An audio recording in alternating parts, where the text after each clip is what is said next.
close. Oh boy. Let's see. Okay, let me just check the yeah, let me just check the chat right now. Hold up a sec. Just gotta catch up.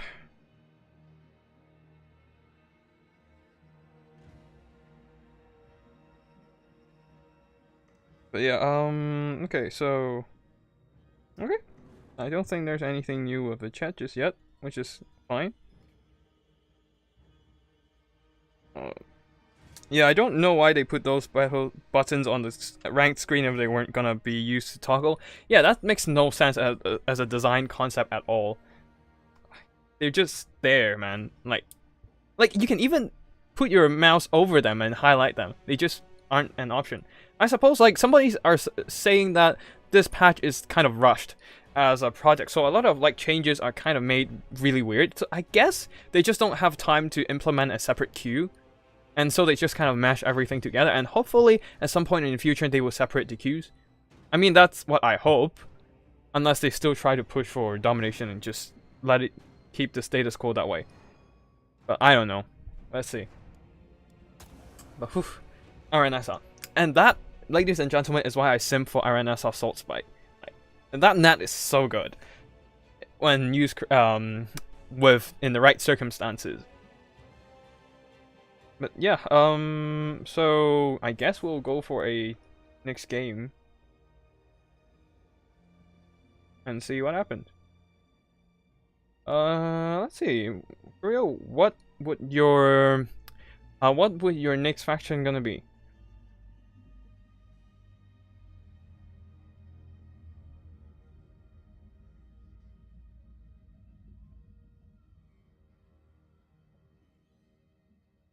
Let's see. Let me just wait for them to respawn or something, or I'm gonna choose a new faction for myself, since nobody wants to do the same faction again and again, right? So, Tomb Kings? Should I simp for High Queen Kalida? I mean, like, lore-wise, I heard she's beautiful, but I don't know. Anyways, like, yeah, our opponent's playing Wood Elves. I'll stick to Tomb Kings. Yeah, Tomb Kings will be it. And I saw like a replay sent in earlier, and it's inspiring me to do some weird shit.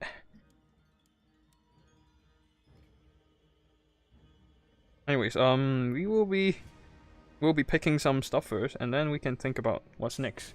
Anyways, let's pick. Skeleton Archer Chariot, let's go. Oh, we are going for a shoot and scoot, boys. Even one. Okay, of course we should be bringing Arcan the Black, since he is a good lord after all, with such a versatile spell kit. And then let's just do these two and do these. And then what else? Yeah, let's go. I love Niagara Horseman. Okay, not the kind of like simping love, it's just like, it's really solid mobility unit. Solid stats overall, shield, and yeah, just a nice, like, it has some kind of armor, so like it's okay. It's pretty decent overall. But yeah. And actually, give me a sec. I need to check what about how the tournament's been going. Because it's been going on for some time. Okay, there are two pre-semifinals still here, but like there are still two players on the first round. That's a bit concerning. I might actually check on the host and see what they're working on.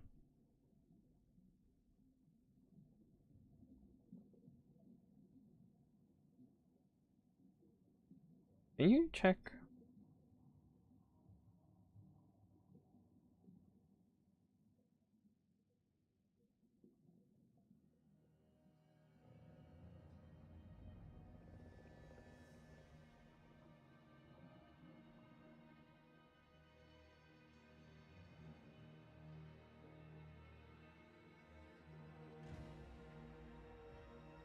Okay. Excuse me for a sec. I need to like just check on the tournament for a bit. After all, I can't just stay there and not think about the tournament at all. So yeah, let's just do this. Cascade of Souls. I don't think they're gonna go 3, unlike the weird ass tournament I force everyone to play. So that should be it. And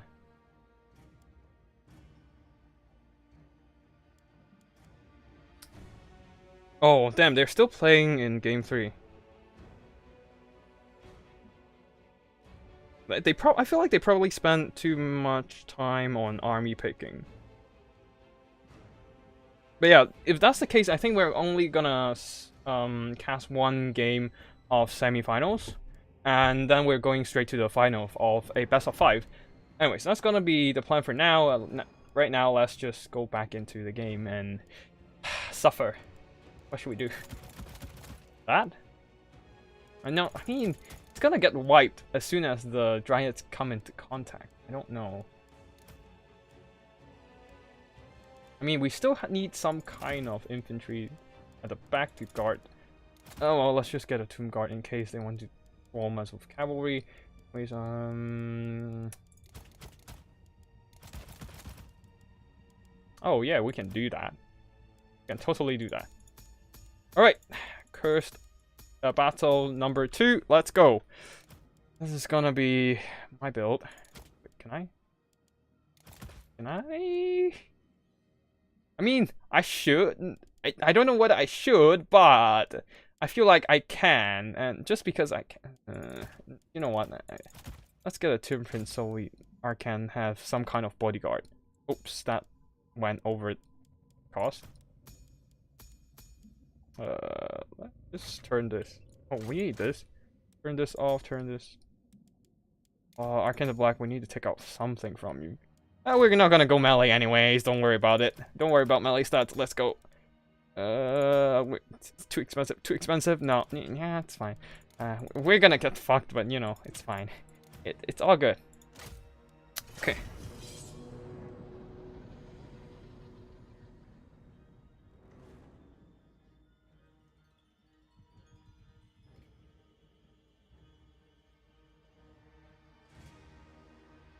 Alright, we are ready. And good luck, have fun to Kurio.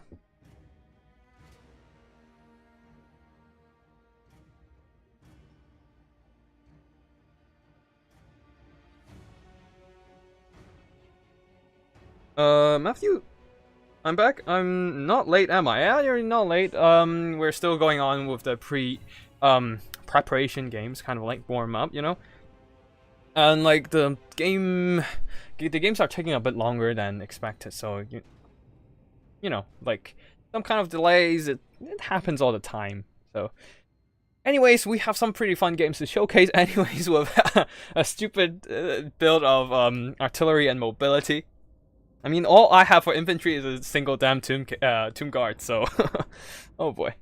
This is gonna be a micro hell, but we'll see what happens.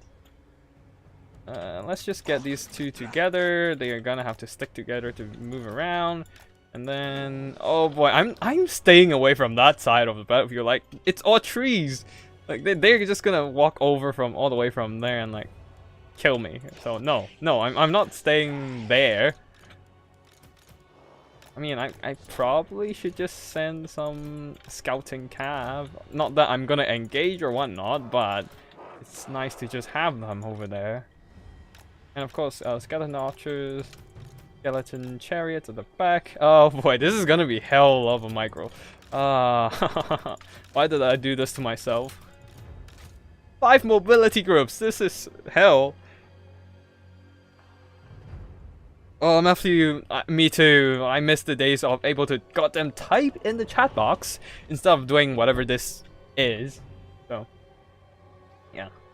Oh, I find, I just realized the UI actually changes with different faction you pick. So we have some Tomb King-ish highlights, like silhouette and stuff around here and there.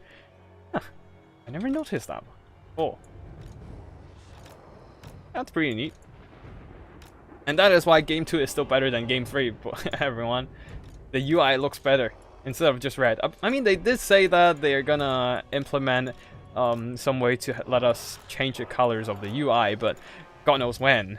According to what we know about creative assembly. But anyways, just gonna be readied up.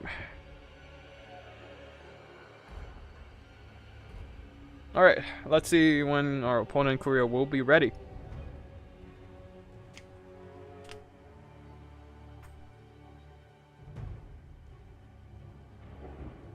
And well, I still have to figure out like how to beat Kislev with ogres at the meantime. Okay, that was not expected. Anyways, just bombard them. I don't care what you're trying to do. Why? Well, it's a Glade Lot. Okay, fine. It's not the sisters. It's fine. It's fine. It's fine. Come back. Come back. Okay, bombard them. I don't. Oh, they dodged. Oh. The problem with playing against good micro people. Fucking sucks. Because you can't micro as good. Okay, shoot up, shoot up, shoot up.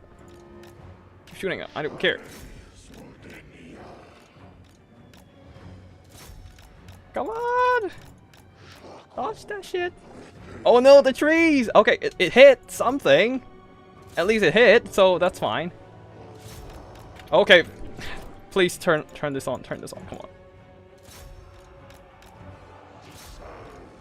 Okay, we're going in. We are forced to go in with our shitty micro.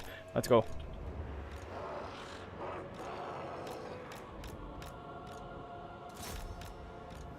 Okay, keep firing.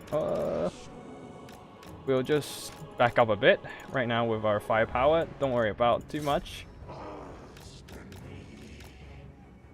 We do have the we have the kiting advantage to the A, boys. This is weird as Tomb Kings versus Wood Elf, but you know, it's nice. You just kind of use whatever advantage you can, you know. But artillery isn't quite hitting, so that's a problem here. Did I turn on guard mode? I did not. That was a oversight. Back up.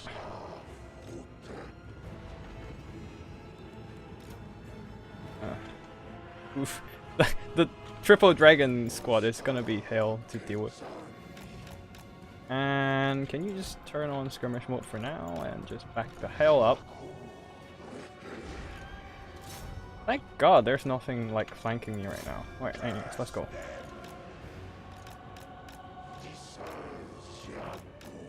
Why am I kiting as the Doom Kings? No freaking sense.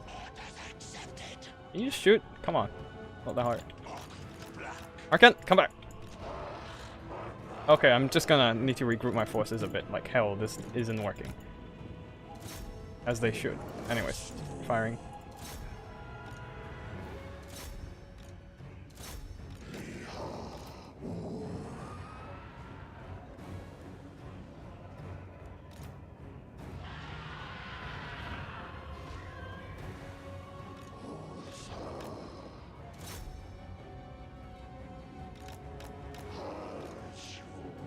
Okay, you know what? I feel like it's nice for us to just kind of go.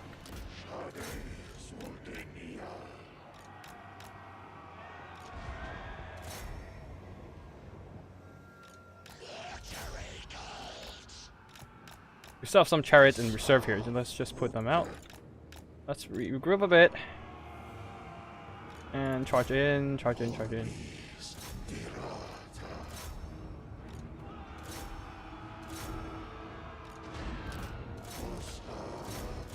Okay, let's see if we can just kind of balk them down. I see you there. Oh, the lag! Oh no! Okay, come back here. We need your help.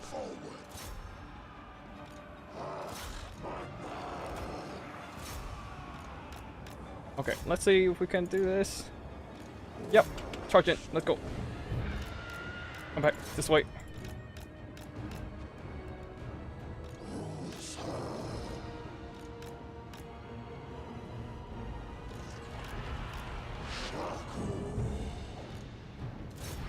Okay, okay, we're gonna have to fight this out. Not gonna be. Oh, our Necron horsemen are almost gone over there. Not good. And our Tomb Kings is kind of dying. Anyways.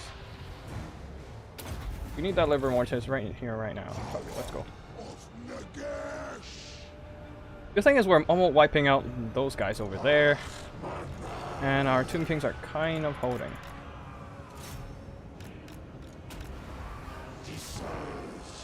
Kind of. Not exactly holding too well, but kind of. And we're getting bogged down over there. Okay, just get out of there and charge here. I don't really care what you're trying to do here. There. Oh, no. Charge them from behind. And then push out with the skeletons. Let's go this way. And... ah, fuck. It's a whole blobbing hell. Anyways. You guys can keep shooting her. Keep shooting, keep shooting.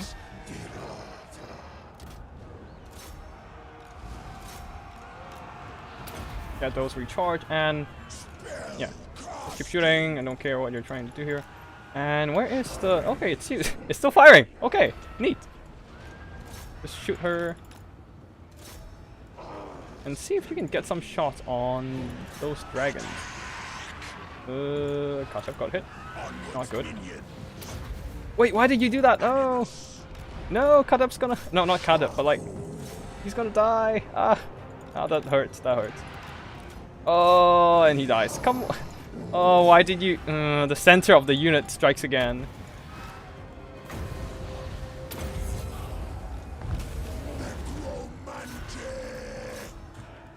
Okay. Let's just rampage them. And get the Lord in there. Oh, Kadup's gone. Rip. At least hopefully we can finish off the Lord or something. I don't know.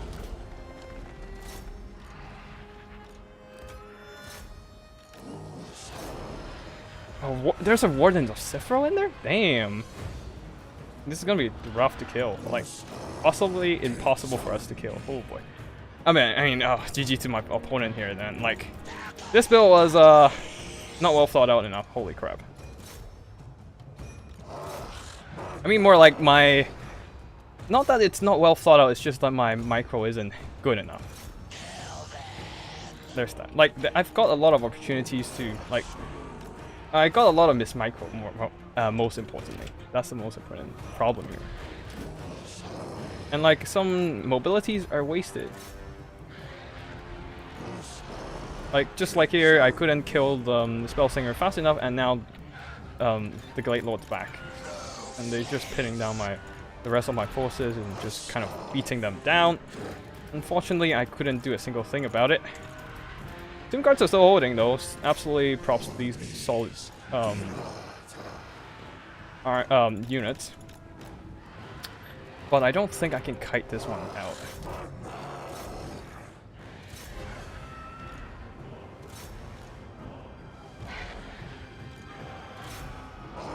The casket's gone. You guys can kite, but you can only kite for so long. Yeah, army loss is coming in. Like, if I could have microed a bit better, maybe I had a chance, but there's no what if in this kind of battle scenario, right? Oh man, the Glade Lord is so low too. Like, yikes! If I could have kept, I needed better micro with Archon the Black. Anyways, versus Curio, GG. That was a good game. That was some intense skirmishing action at the beginning. Oh no, it's the save. All right, I'm gonna quit a bit. Sorry for the black screen, because I'm gonna go into the game files and do some editing with the saves versus Curio. That was an L. I'm gonna take that. And yeah, let me just check Discord and see if there's any news about the tournament. Not yet. GG, well played. Oh boy. the Cascade did some decent work. It's just that my opponent really hid their infantry well. I couldn't get to the Wardens in the end, and these guys just shred large entities. Probably the one who did my Arcane the Black Inn or something. Of course, like, it's definitely the Great Lord himself with the debuffs, the Helm of Discord, and the Deadly Onslaught. He can put out some serious hurt. I do like this creative build of Double Forest Dragon. I don't really see them a lot, and if I actually got a Sharp T with Great Wolves, then Forest Dragons might be a risky pick here, but it worked out. It worked out really well in the end, so nothing to complain here. But yeah, GG to my opponent Curio. Let's see if the semifinals are ready. Okay, there's a first semifinals ready. Let me just refresh the tournament page, and let's see, and make sure I don't have make sure I don't have the mic muted. I don't think we have a semifinals ready just yet.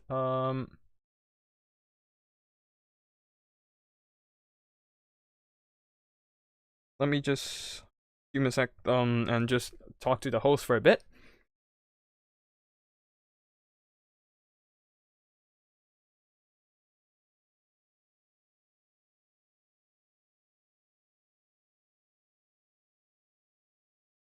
But yeah, just another thing to talk about is that in today's tournament, I won't be like doing any rulings and whatnot, because the rule sets are a bit different and a bit more lax than the normal tournament rules.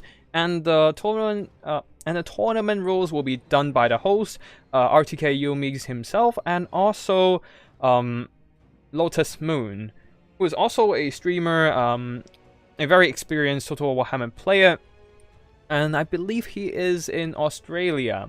So around the same time zone as me, probably a few hours faster, a couple hours faster maybe.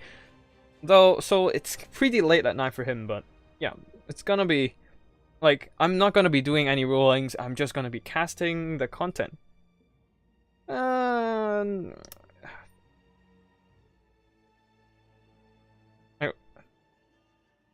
Give me a sec, let me just reply to the host again.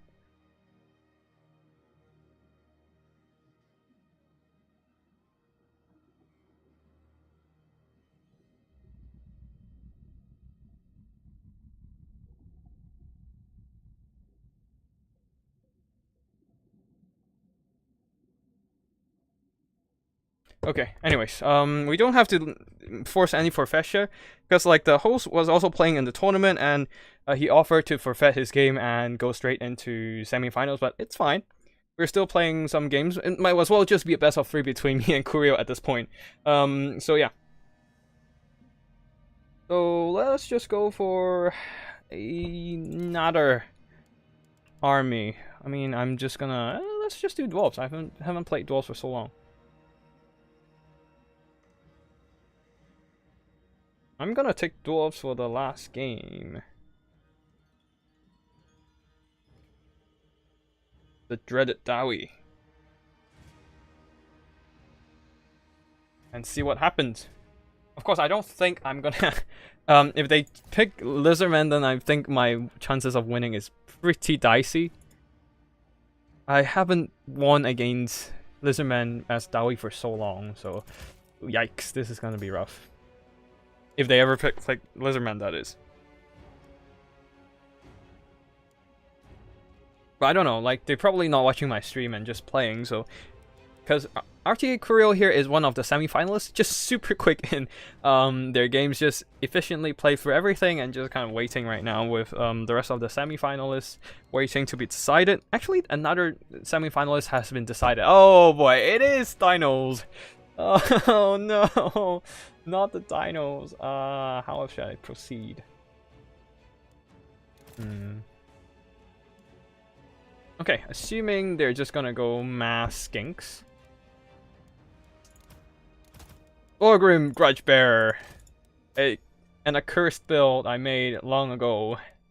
I have no idea if it still works. I mean, it almost won some Lizardman games for me with a bunch of skinky spam, but still, This is gonna be rough, super rough. Oh, oh, why am I? Oh, damage, magic resistance. I don't need that.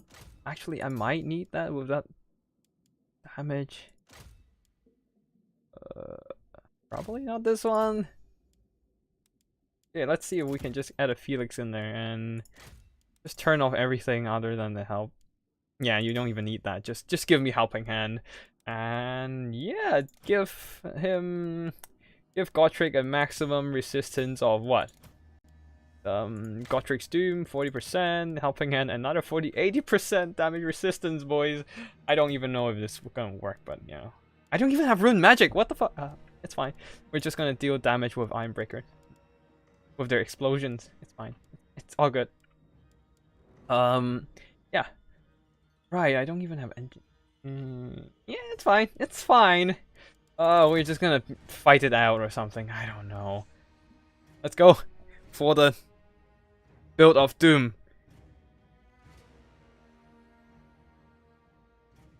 How broken do you think Dowie will be with the new range changes if they were in Warhammer 3? I don't know, because that's gonna make them really prone to artillery, but of course they themselves are good at artillery. But remember, the dreaded rocket spam.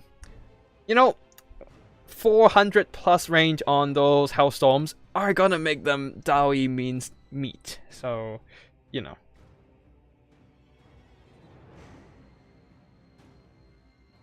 Oh wow, they're actually wanting to.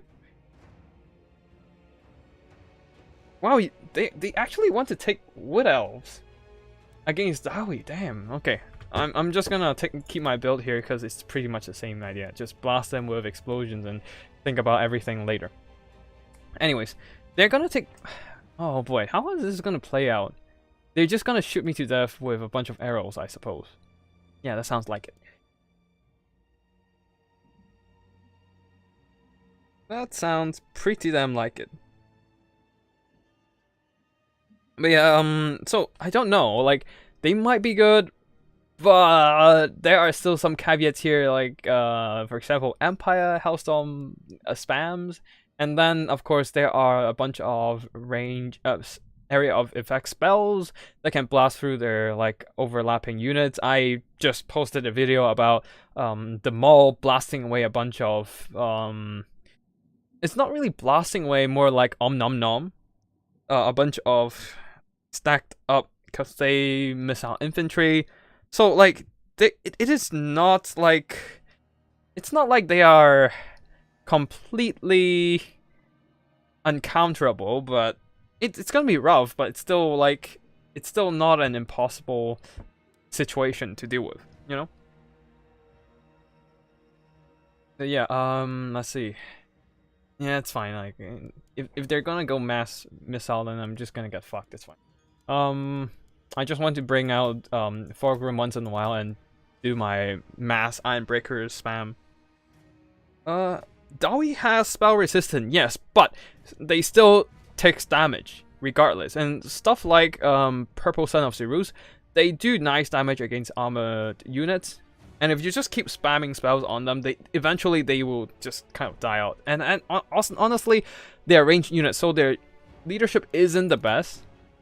If you do enough damage, they will still rout. And if you charge a monster in, say like I don't know, a Stone Horn, then they are gonna terrified. Like ranged units are gonna get terrified. They don't have immune to psychology, and unless of course it's Buckman's Rangers, but then they don't have that much armor, so they're more susceptible to no armor piercing spells. I mean, you still have it's still gonna be rough, but I'm just saying they're not like impossible to deal with. When's it start? I have no idea. Depending on actually when the semi-finalists will be decided. I believe none have decided yet. Oh shit, actually, one of the one set of semi-finalists are out. I need to message Creel. Just so he knows I'm not playing.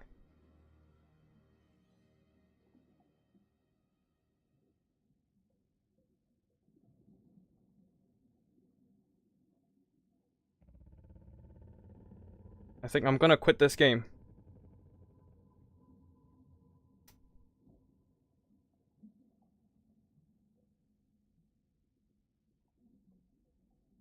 Anyways, good luck with the tournament. Kurio, I'm just gonna bail and find those players on the multiplayer battle. Yep, right here. Where are they? And here comes the question.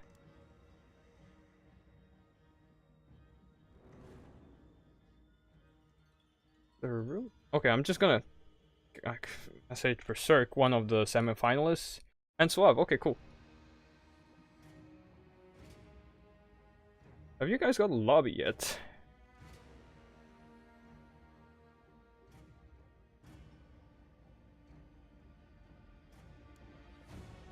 I do need to. Let's see when will they reply. So like, give me a sec.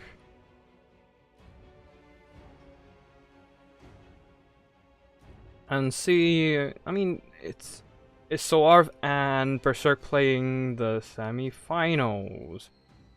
Both players have played in my tournament before, and they are pretty good. Like, I think I lost to Berserk today in one of the games I ran into. Oh, actually, no. I ran into him on ladder today, but the problem is, I selected an army. Of course, I loaded in a template first, and then edited the template. But the problem is, it just kind of like switched me over to a whole different build. So, for example, I selected Lead Belchers. They just aren't there.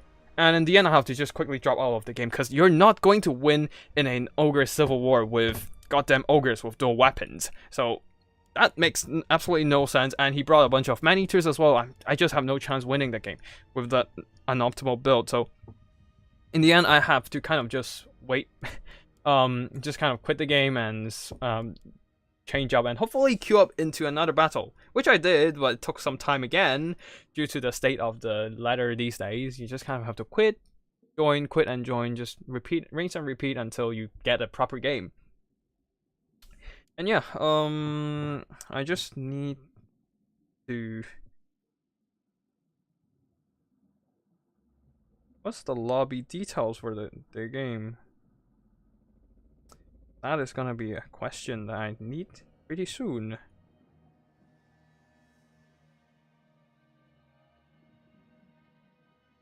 Yeah, yo, give me a second, guys. Just gonna have to wait a bit. I do miss that. I do miss the fact that you have chat available around here, because you probably can just go into public chat and see if anyone's around. I don't know. I've actually never used the public chat before.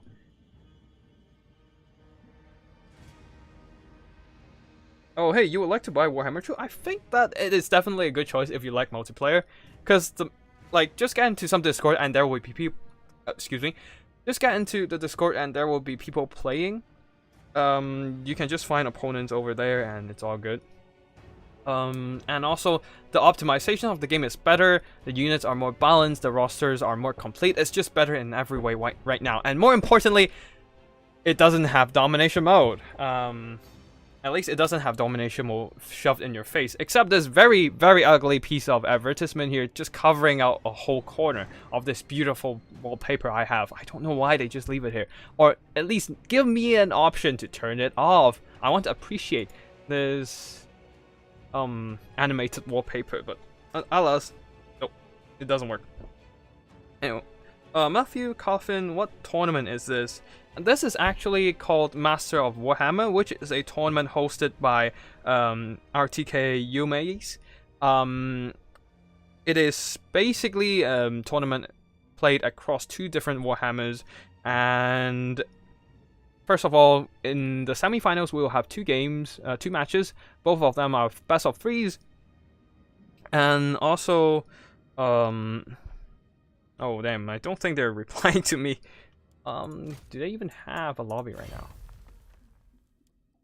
Oof, I don't even see lobbies. Anyways, the first 2 games of a best of 3 in the semi-finals will be played with game 2, and if there's a 3rd game, then they will be jumping into Warhammer 3, which means I'll have to switch games. But that's kind of like the that's kind of the gimmick for this tournament.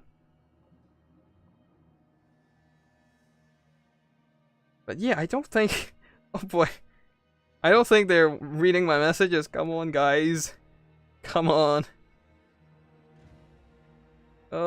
Suave is on Do Not Disturb mode, so I don't think my... Oof, this is bad. Huh, eumaies versus llama. I might as well just spectate them. Oh, but... I need to...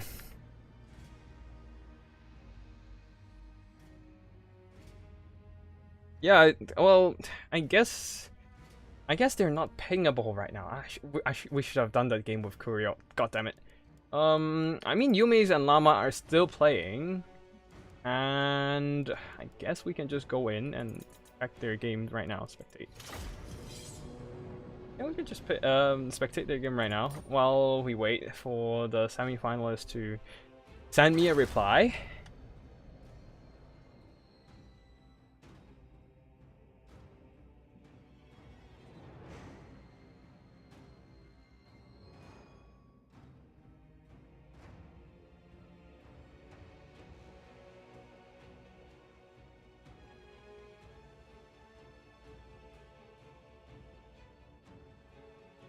Alright, anyways, I'm just gonna load up those screen blockers while we kind of wait.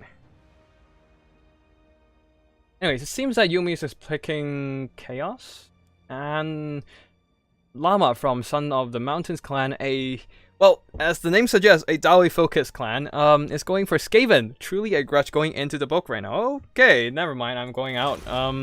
Excuse me for a sec. Berserk just sent me the login details, and I'm just gonna go there. Oh boy. Is let's see, where the hell are... What? What the heck? I don't see their... What? Oh, okay, then they got me a link. The code. The code system is decent. It's a nice alternative to not finding the lobbies half the time, so I guess that's appreciated. What? Game full? Oh wait, right, Dr. Jelly? Wait. I guess this is the game? I hope it is, because you can't spectate games with code. And if it isn't, it's gonna be awkward. Okay, it's fine. We're here, boys. Okay, finally, first semi-finals, best of 3. I think I'm gonna have to skip the second semi-finals. Kurio, apologies, but I don't think we have the time for that. It's been an hour since the stream has started, and like, this best of 3 is probably gonna take around an hour, and then we're gonna have a best of 5, which is gonna take an hour and a half, probably more even. Depends on delays and whatnot. So we don't have enough time for another semi-finals. So I hope you're fine with that. Like. Anyways, I'm just gonna wait for these players to pick. So I'm picking Skaven while Berserk going Vampire Hounds. You can see here. Now let me just go back to the chat. Nafis Faye. Sorry, I couldn't pronounce your surname. But can you do a quick Eltharion? Unfortunately, this is not gonna be the time for this, because I am indeed in the middle of casting a multiplayer battle. Oh, it seems that the players haven't finalized their factions just yet. Berserk decided to go for a Dark Elf, and Suave responded with an Empire pick. That is a pretty interesting combat. I assume Suave would be bringing a bunch of grenade launchers to counteract enemies' skirmisher fire, especially axes and javelins. That's gonna be doing a lot of damage to the Empire cavalry, but with pistoliers and combined with grenade launchers, those lightly armored cavalry will take massive damage from the Empire skirmish game. So there is that. Oh, but I'm just gonna unpin the message as well, since, well, there's nothing happening. I mean, there's stuff happening, but there's no need for the announcement anymore, since we are already in the first semi-finals. Anyways, and also, Berserk, I'm expecting Berserk to bring a crap ton of Horse Masters. I mean, That's basically the best unit in the entire Chaos roster and the Norscan roster. Hands down best unit. They can fight in melee, they can skirmish, they have decent armor piercing, they just do everything well. Like, even like range of skirmishing, it's like okay, if not, they're not exactly as long as bows and arrows, but it's still long enough to threaten them. Anyways, we're not gonna talk about the army builds just yet because we can only see Suave's build, and we're just kind of waiting for them to start.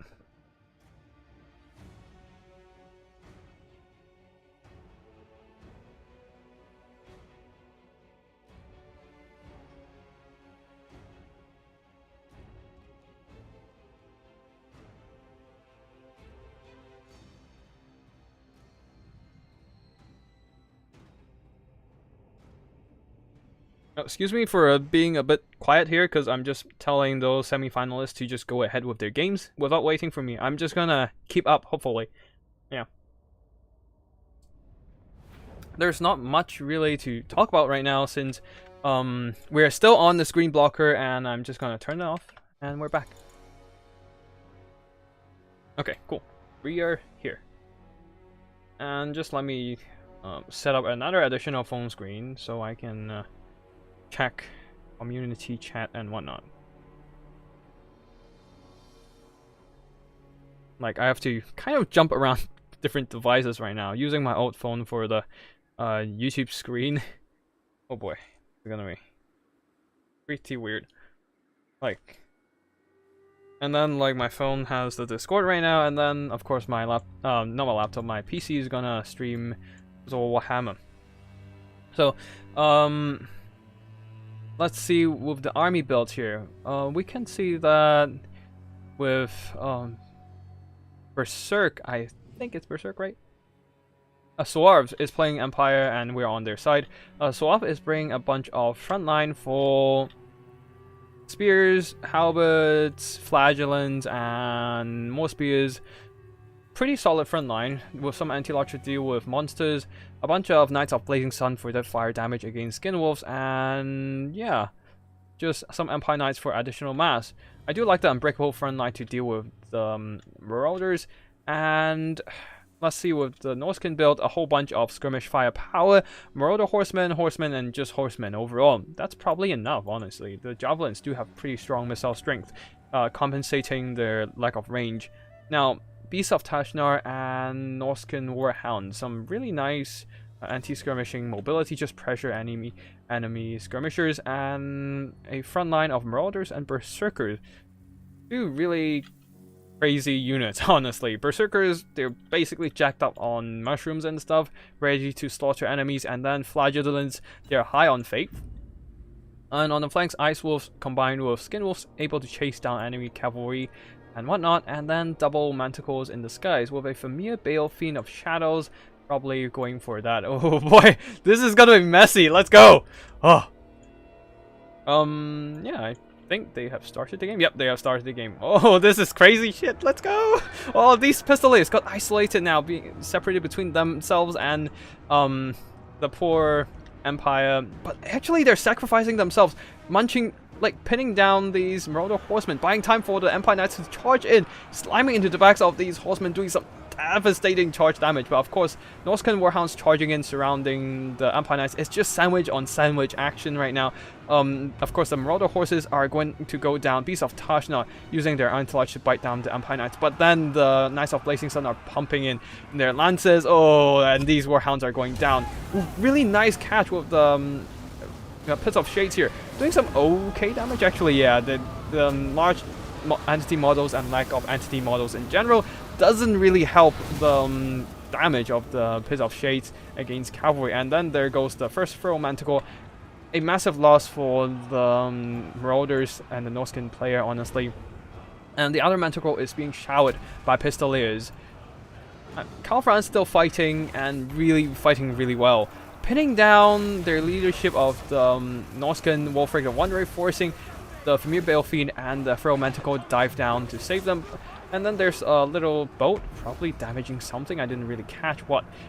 Anyways, Berserkers engaging spears, they should do fine, but the problem is the skirmishing javelins and whatnot are being pushed away by Knights of Blazing Sun and Empire Knights. The Melkos Mystifying Miasma is a good catch here, slowing down the Empire Knights, but the Marauder horses aren't on skirmish mode and they stopped after the order ended.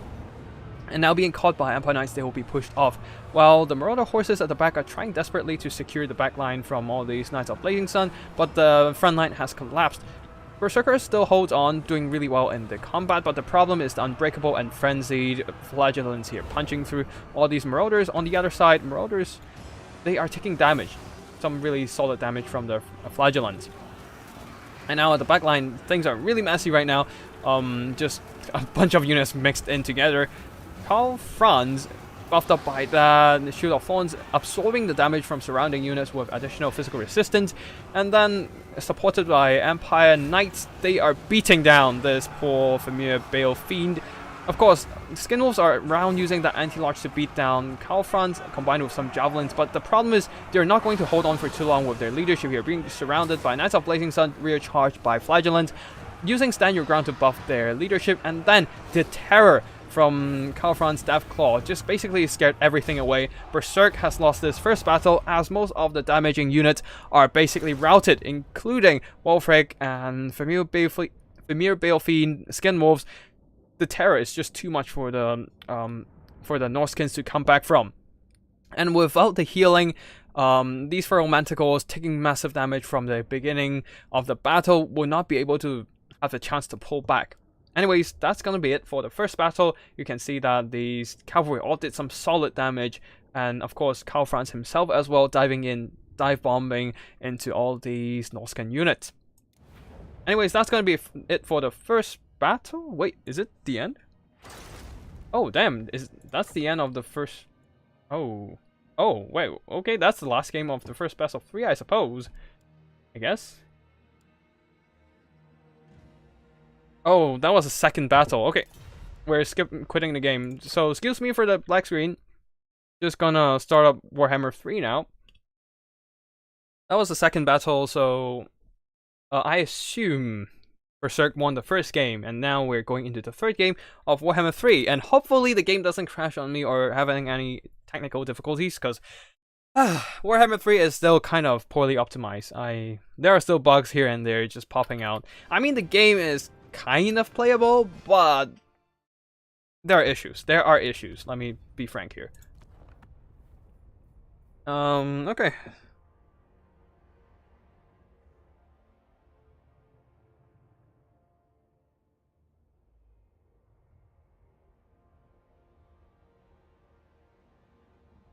I'm on game 3 now, so if the semi-finalists are still watching, just let me know your room's login details.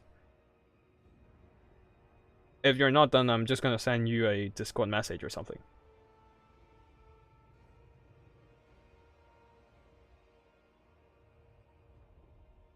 Anyways, that is the second battle of the first semi-finals. And let's see, let's just catch up on chat again. JG, hey Kuriel, nice to see you here. And Matthew Coffin, do I see Norska? Yep, you see that, but Berserk will be great at this game. But unfortunately, the Empire Cavalry is just too much. Norscan can't deal with what's on the field. Yeah, definitely. They don't have the infantry to deal with the Empire frontline, and the mobility just got shredded by the Empire Cavalry. Empire Cav really is so good in this matchup, exactly with the Knights of Blazing Sun especially, giving them extra fire damage and whatnot. Oh boy, that's painful. I would have liked to see armored Skinwolves, but unfortunately they're really expensive for what they do. I don't know whether they are worth it. I never see them on the battle usually. Special Royale, I don't see... Javelins would have been nice. Yeah, they... regular Javelins maybe? I don't... Anyways, let's see. Soraf did give me the login code, so I'm gonna copy that. Oh wait, no, no, that doesn't work. I can't spectate with code.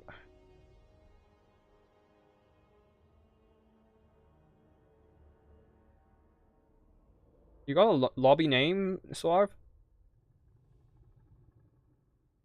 Like, that's gonna be... I hope I can see the damn... Okay. Okay.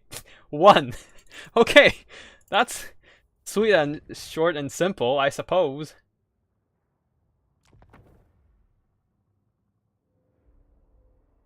Okay, I'm here. Oh, oh, oh, oh, oh, oh, oh, I forgot. No. There we go. I hope that's not too late, but yeah, you know. Oh, Grand Cathay. Oh, Grand Cathay versus Kislev. The OP faction duels. Oh, I mean, like, to be fair, Cathay is more favored in this. Oh, actually, yeah, Cathay is more favored in this matchup with their artillery and whatnot. I don't know how this will go though. I mean, I played against Cathay once as Kislev and I lost the game. Yeah. Wait, did I? Wait, what was I playing Cathay and against Kislev? I forgot. It's been quite some time. Recently, it's just been all ogre games for these past 3 days, and oh boy, that was a painful experience overall. Like, the large entity models on all those damn ogres just suffers from the missile meta. They just get blasted by every single thing. They can't even get to the front line if there's a bunch of, like, it's all Iron Hail Gunners in the Cathay army and a bunch of Peasant Archers or Jade Crossbows. Like, it just, everything got shredded. And don't forget about the super OP Grand Cannon. I don't know why they decided giving them fire damage is also a good idea, since as ogres, you only have 2 ways to really counter Cathay these days: Stone Horns, or just use double Iron Blasters. But the double Iron Blasters is just horrible now. Like when in an artillery duel, they just took so much damage from those extra penetration damage from the Grand Cannons, and then the flaming damage limits their healing, so they can't heal back up against the Cathay cannons. So their biggest advantage got stripped away. And then, of course, Grand Cannons themselves doing so much damage with each shot. Like, it's just brutal. Oof. Oof. How are the ogres feeling? Bad. I'm telling you, Matthew Coffin. This is fucking bad. Like, it's pain. It's been a painful... Like, of course, I managed to figure out something, and kind of an anti-Cathay ogre build in the end. So that went fine, and I started wrecking noobs on the ladder. So that was nice, but before that, I was just constantly losing, trying to adjust my build and make something work, but that just isn't happening. But then I started like checking, okay, which streamer have some kind of ideas about countering Cathay and whatnot, and I found it. That's from Logic. So basically, figure out a new kind of build in my arsenal now, like, and finally it worked against Cathay factions involving the Maul as a spell. But yeah, I'll just leave the rest as a secret later, and like, hopefully it doesn't spoil too much about my new anti-Cathay ogre build. But yeah, I'll try to make a video out of it and see what where that takes us. But anyways, let's go back to the chat for now. Oh, hello there, Phoenix King. Nice to see you here. I wonder how that. Okay, I swear, like, the guys who are designing multiplayer or balancing multiplayer just doesn't fucking play the game. They just, like, those changes doesn't make sense. Cathay is already good at holding. They need killing power. Like, they need better stats in their Jade Lancers and Longma Riders, or just Peasant horses even. Like Jade Lancers in the current state, it's crap. It's like bringing Silver Helms, but then they just don't have martial mastery. Because when you're looking at it, the Jade Lancers will enjoy benefits from the harmony effect, but they are cavalry. 90% of the time they are moving away from their own formations, especially in domination mode. So you need something to kind of, like, you probably need to give something as a kind of adjustment to the harmony. Maybe give Cathay horse archers, like, not buffing their harmony effect. They're good enough in holding already. Like, what the heck? Give them horse archers, and then, like, if the Jade Lancers move along with the horse archers, then they can have the harmony effect, and then that will be good. Like, they'll actually probably be good at melee for once. I mean, they're still more of a holding power than a killing power at that point, but at least they have the harmony buff. They're enjoying the faction ability instead of just, you know, being silver helms without martial prowess. Ugh. Anyways, let's just check. I'm just gonna hold off for the chat now and go back into the tournament, and let's have a look at the army builds. For the Cathay army, as usual, artillery box, grand cannon, double of them. Ooh, the Dune Dragons, magically resistant or spell resistant. Yeah, spell resistant. Elite Celestial Dragon Gods, and a front line of Jade Warriors, Peasant Long Spears, a bunch of Iron Hail Gunners. Interesting choice considering Kislev does have a lot of Archer Fire, and their short range on these Iron Hail Gunners means that they're gonna get shot dead. On the side, we have some Jade Lancers as kind of an armored cavalry force to pin in enemy units, and that's about it. Some more Jade Lancers at the back, and the leadership, Zhao Ming, the Iron Dragon. Now, for the Kislev army, a whole bunch of Kossars spams. I mean, it's not like they have any infantry other than Kossars. But yeah, armored Kossars at the front, Kossars with spears, and regular Kossars at the back. And then, a whole bunch of Bear Cavalry. And of course, Esporus. This is like the most lethal blob I've ever seen in the entire game. Like, I've been struggling to deal with this shit when I was playing Ogres. I just couldn't fight them. Anyways, it seems that both armies have started. It's like two very, very fucking meta builds. Little Grom here using the Gust of True Flight, increased range and accuracy, bombarding enemy units. Oh, already one bombard down. And Cathay might actually get forced to push up here, as they do not have the range on the Little Grom right now. Really nice use of the spell. I did not consider that at all. Getting almost 600 range, only around 450 on the Grand Cannon. Another cannon model down. Really nice stuff. The Bombard are used. Oh, there's also some light war sled on the other side, but of course the Bombard cannons are already rolling in. Also, interestingly, they kind of added some physics to the artillery shot, so like it actually rolls a bit and do a little bit more damage as it kind of rolls by. But anyways, it seems that the Cathay is losing this artillery fight now, and one more cannon shot from Little Grom, and like the entire unit of Grand Cannon is going to go down. And don't forget that Little Grom can receive healing. Ooh, also the using that line of fire. Like, Little Grom is kind of like a mortar shot, so it kind of like goes over the hill, while the Grand Cannon going more of a rifled cannon shot. It's a bit more straight, and it's like... And the angle of fire is kind of weird. But yeah, one Little Grom taking down two Grand Cannons at this point. Another Gust of True Flight going in for that increased range and accuracy. Really nice use of the spell to counteract that Cathay artillery. And honestly, like, Cathay will be forced to push up at this point. Like, down to 2 unit models on the artillery, on the Grand Cannons. Sure, they are buffed up by the harmony effect with the increased reload, but that's obviously not enough, as the Little Grom still have most of its health, but Cathay already almost 2 cannons down, and yeah, that's like what, 1800 funds down the drain. Yeah. Oops, that's a bit of sound glitch there. Unfortunately, the optimization is still a bit finicky right now. I don't know. But yeah. Okay, now as the finally the Cathay player over here, shit, who's this? Soarv finally decides to push up.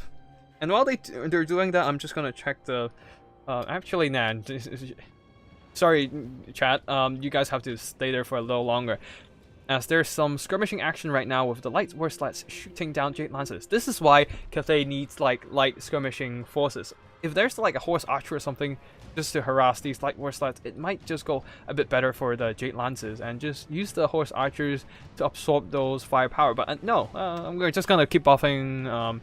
We're just gonna keep buffing those harmony effect when like the units that needed it the most still don't enjoy it.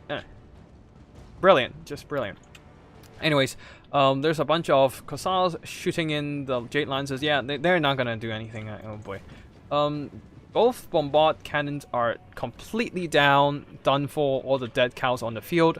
So yeah, they're gonna have to try to shut down the artillery. But the Oath Brothers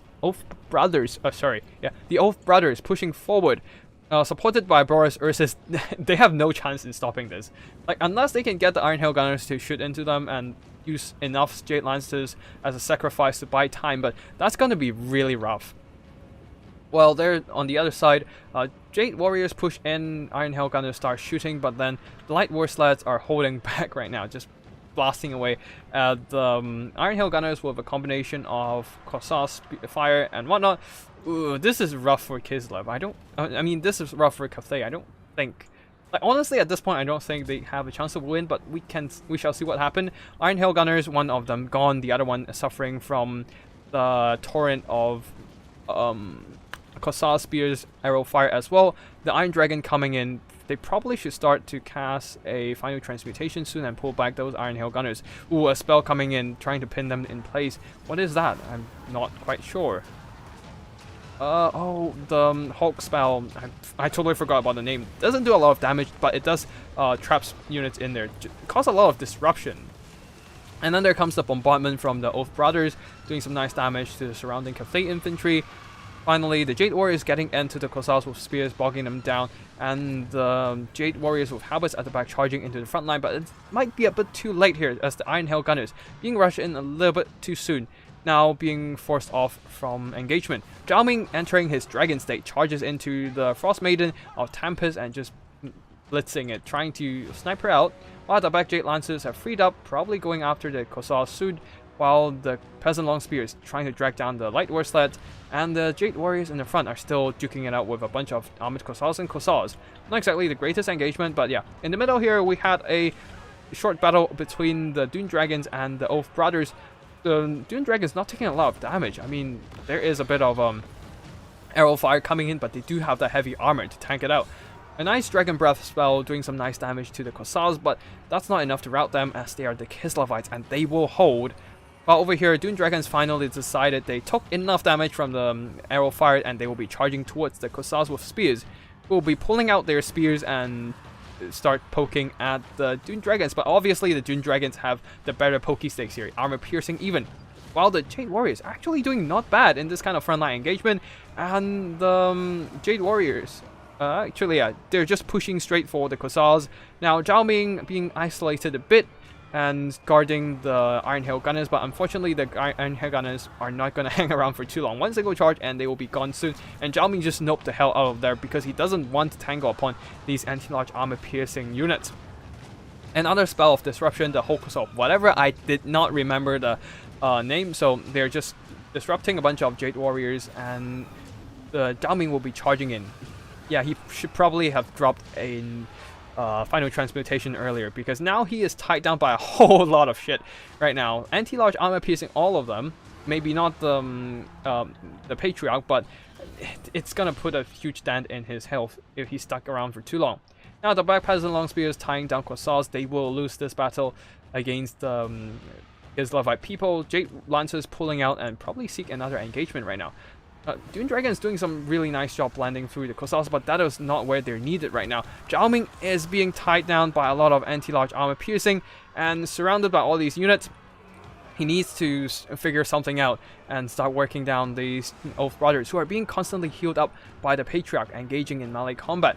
So the Zhao Ming returning to human form, being really threatening with the Final Transmutation here, scared of a bunch of Patriarch and Bears, and the Patriarch will yeah, and those trio will just kind of like bail from the combat for now, while Zhao Ming keep beating down this poor little Grom.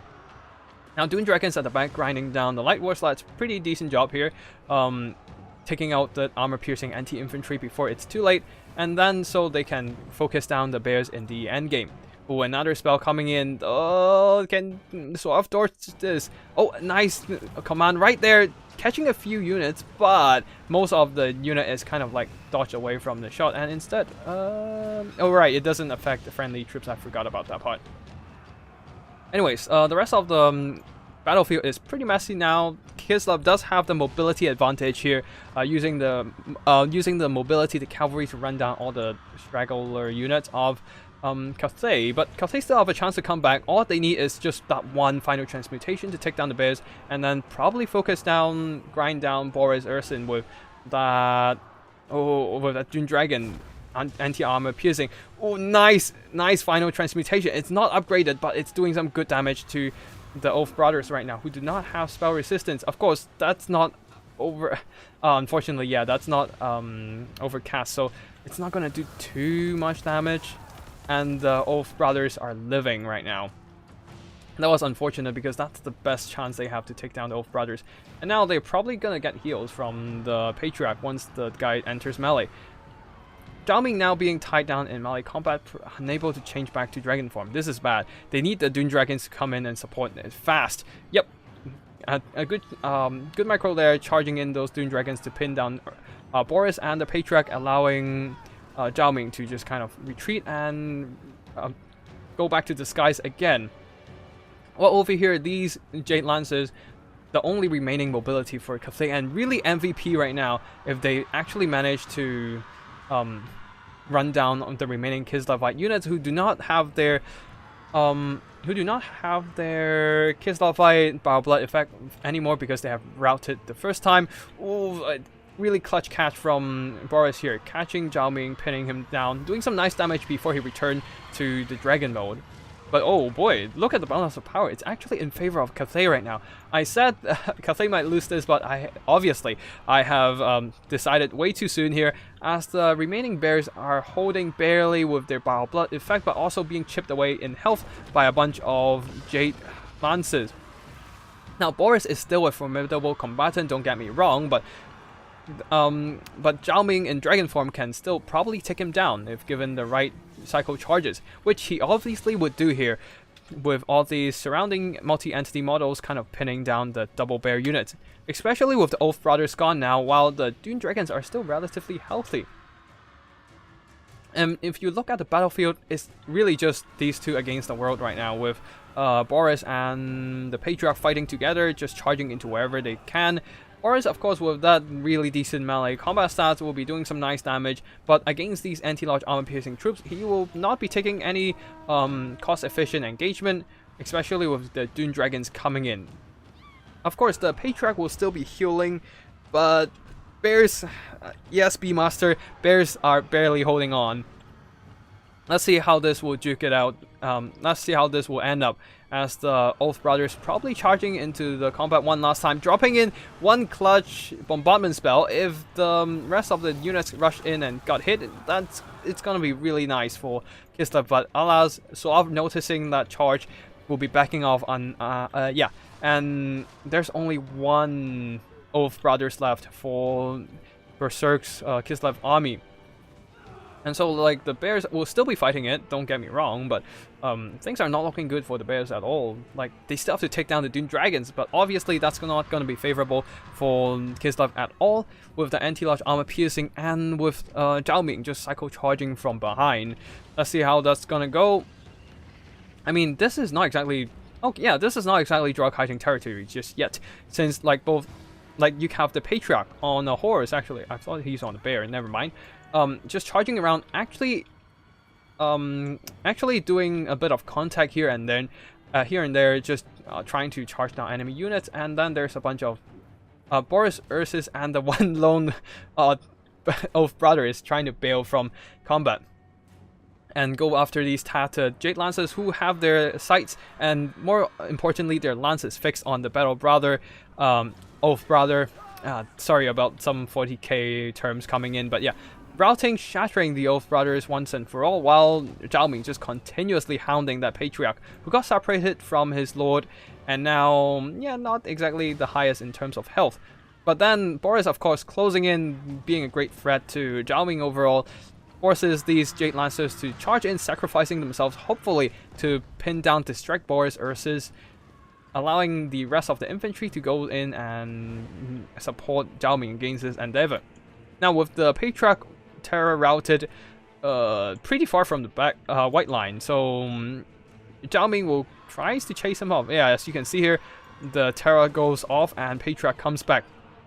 So Zhao Ming will be charging down, hopefully trying to finish off the Patriarch as he's surrounded by Jade Lances. Of course, Boris will try to save his companion, the loyal healer. And wait, Zhao Ming is not charging down. Okay, so they're gonna wait a bit. Okay. So anyways, we'll see if we'll see how the cycle charging would go here. Obviously, it's gonna be a bit of a cycle charge fest. Oh boy, Boris did not have that charge momentum to finish the charge punch through a bunch of halberd unit, and the horse patriarch got pushed into a bunch of halberds by jamming the Iron Dragon's charge animation. This is really important for Cathay here, as the healing will then be gone from the battlefield. Ooh, one last hit, the Our Blood effect is activated, but the Patriarch might just go down before Ursus can come to rescue again, and Zhao Ming will be finishing him off with one last hit. Nope, he blocked it, or it just kind of missed, whiffed, whatever. Ursus charging in, hoping to rear charge. Zhao Ming probably took a hit away from him, but well, Zhao Ming, considering he's still in the dragon form, has around 2k health, so he's not going to be too affected by it. And now this is just an unholy blob of Cathay infantry. Well, Zhao Ming just bailed the hell out of there. Doesn't want to tangle with Boris for any longer. And just leaving those infantry here, deal with the bear. And at this point, there's only one model left on the entire battlefield. Like, Berserk can't realistically cycle charge anymore, according to normal tournament rules. Of course, like, this tournament doesn't have the strict rules of fruit rules. You can still do some kind of maneuver, but of course there are still mods looking over Lotus Moon and RTK eumaies. Sorry if I butchered your name, my friend, but anyways. So like you still can't deliberately draw out a game. Anyways, Zhao Ming has finished off the Patriarch coming back, while Boris still stuck in this kind of melee combat. Not looking too hot right now. Anti-large armor piercing, even the peasants have that anti-large to deal with him. Stand Your Ground is activated to help him hold a little longer, but there goes probably army losses, and the Bile Blood effect is activated.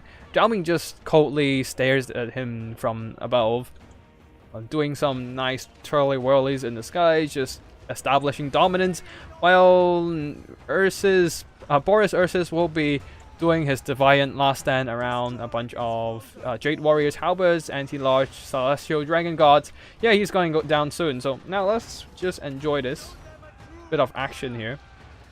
Rearing up his bear for a grand slap on the ground. Wait, oh boy. And then there goes the third game of the play, and RTK Sorab has won the combat.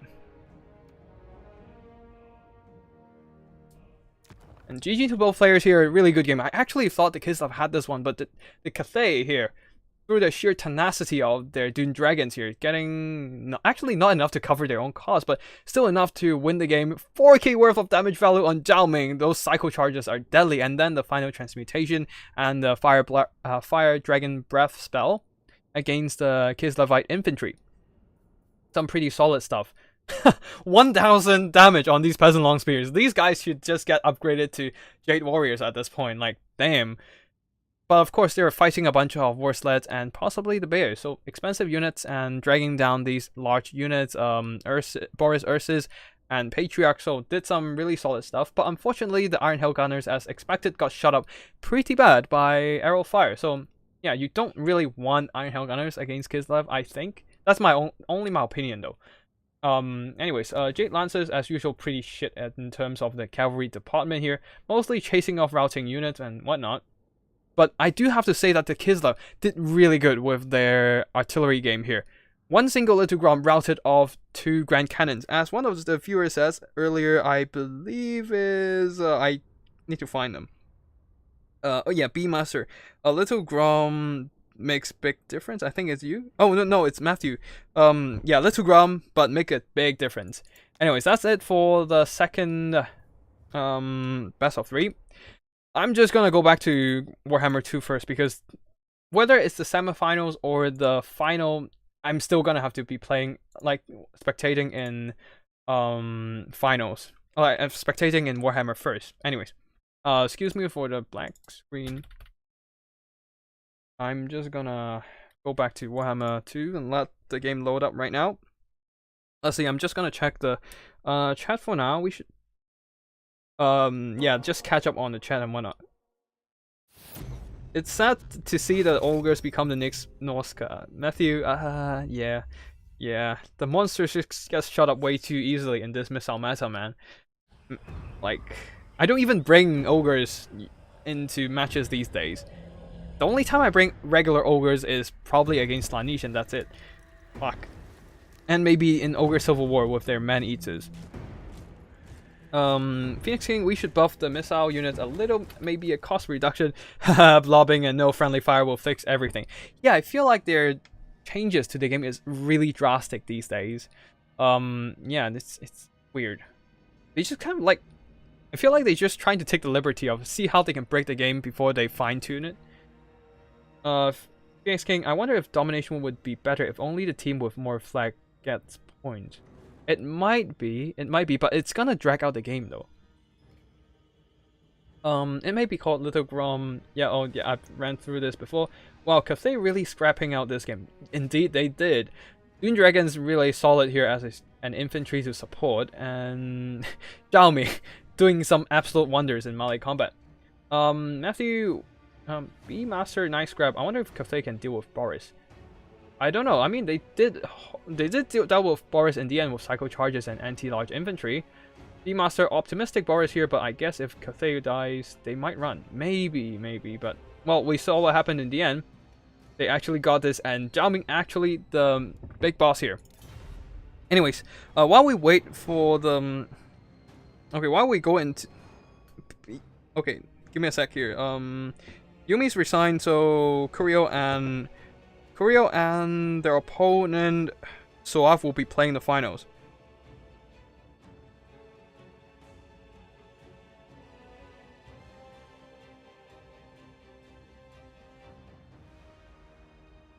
Just give me a sec here. I might need to take a bathroom break after messaging the finalists.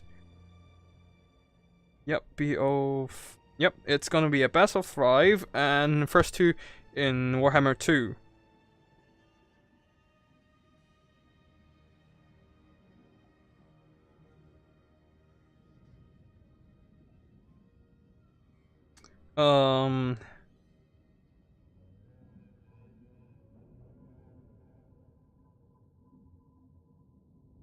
I'm just gonna let them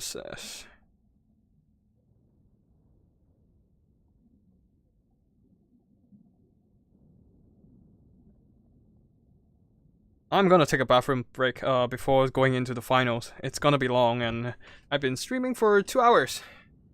Well, give me a couple minutes, and I'm gonna be back.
Okay, and I'm back.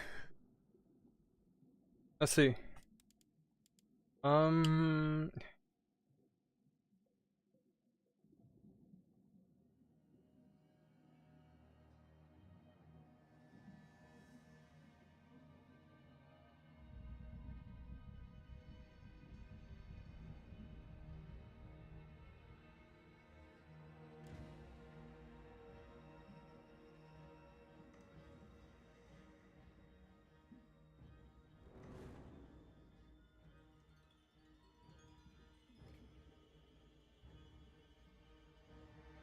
Okay, let me just message the finalists again and see if they set up a room or something.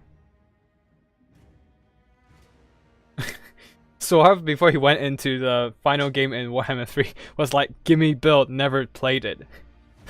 Oh boy. I mean, even if you never played it, like with the expertise in Warhammer 2, the experience and knowledge, you kind of have a sense of how to play a faction, right? Like, I mean, he probably also played a bit game 3 before, so from there he figured out a pretty decent build. Just that almost got outplayed by Berserk's cannon battles. Like, that was some really nice cannon play with Little Rom, but yeah.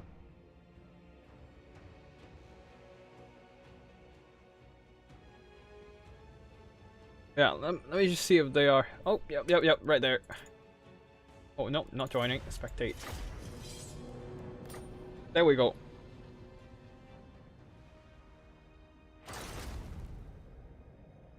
Oh, before we go in, let's just start the screen blocking.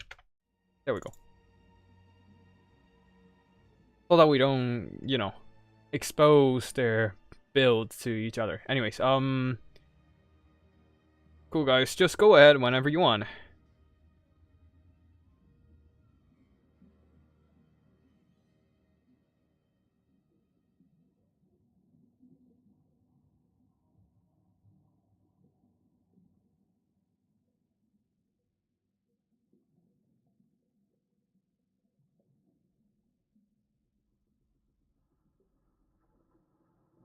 And while we're waiting for them to make their builds, I assume one Creo is going for Beastman and Suave is going for Tomb Kings. But anyways, I hope they have selected the factions, but I don't know. I'm not looking at their Discord chat, so it's between the two, the whole army faction selection process. But also, like, I'm not the rule guy today, so like, if you guys have any questions about rules, don't ask me, dude. Go ask eumaies or Lotus Moon. Like, for the map, who chooses? There should be a preset though. Okay, let me just check the preset. Might just turn off the audio because I'm switching out of the tab right now. The first round, third round. Okay, finals round.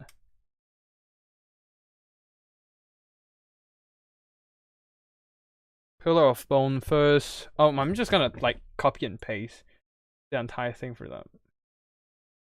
1, 2. Wait, what the? Oh yeah, cool. Yeah, that's on the tournament description page. So, yep, there we go. Like, just send them the build, the map guides, not the map guides, but map selections designed by the host. And yeah, we can wait for them to pick up the builds while I'm just gonna move into a comfier position on my chair and watch them. Oh, I still need to get close to the mic. It's gonna be weird for the volume otherwise. Yeah, let's go back to the chat for now. Matthew, what would you say is your favorite faction in Warhammer 2?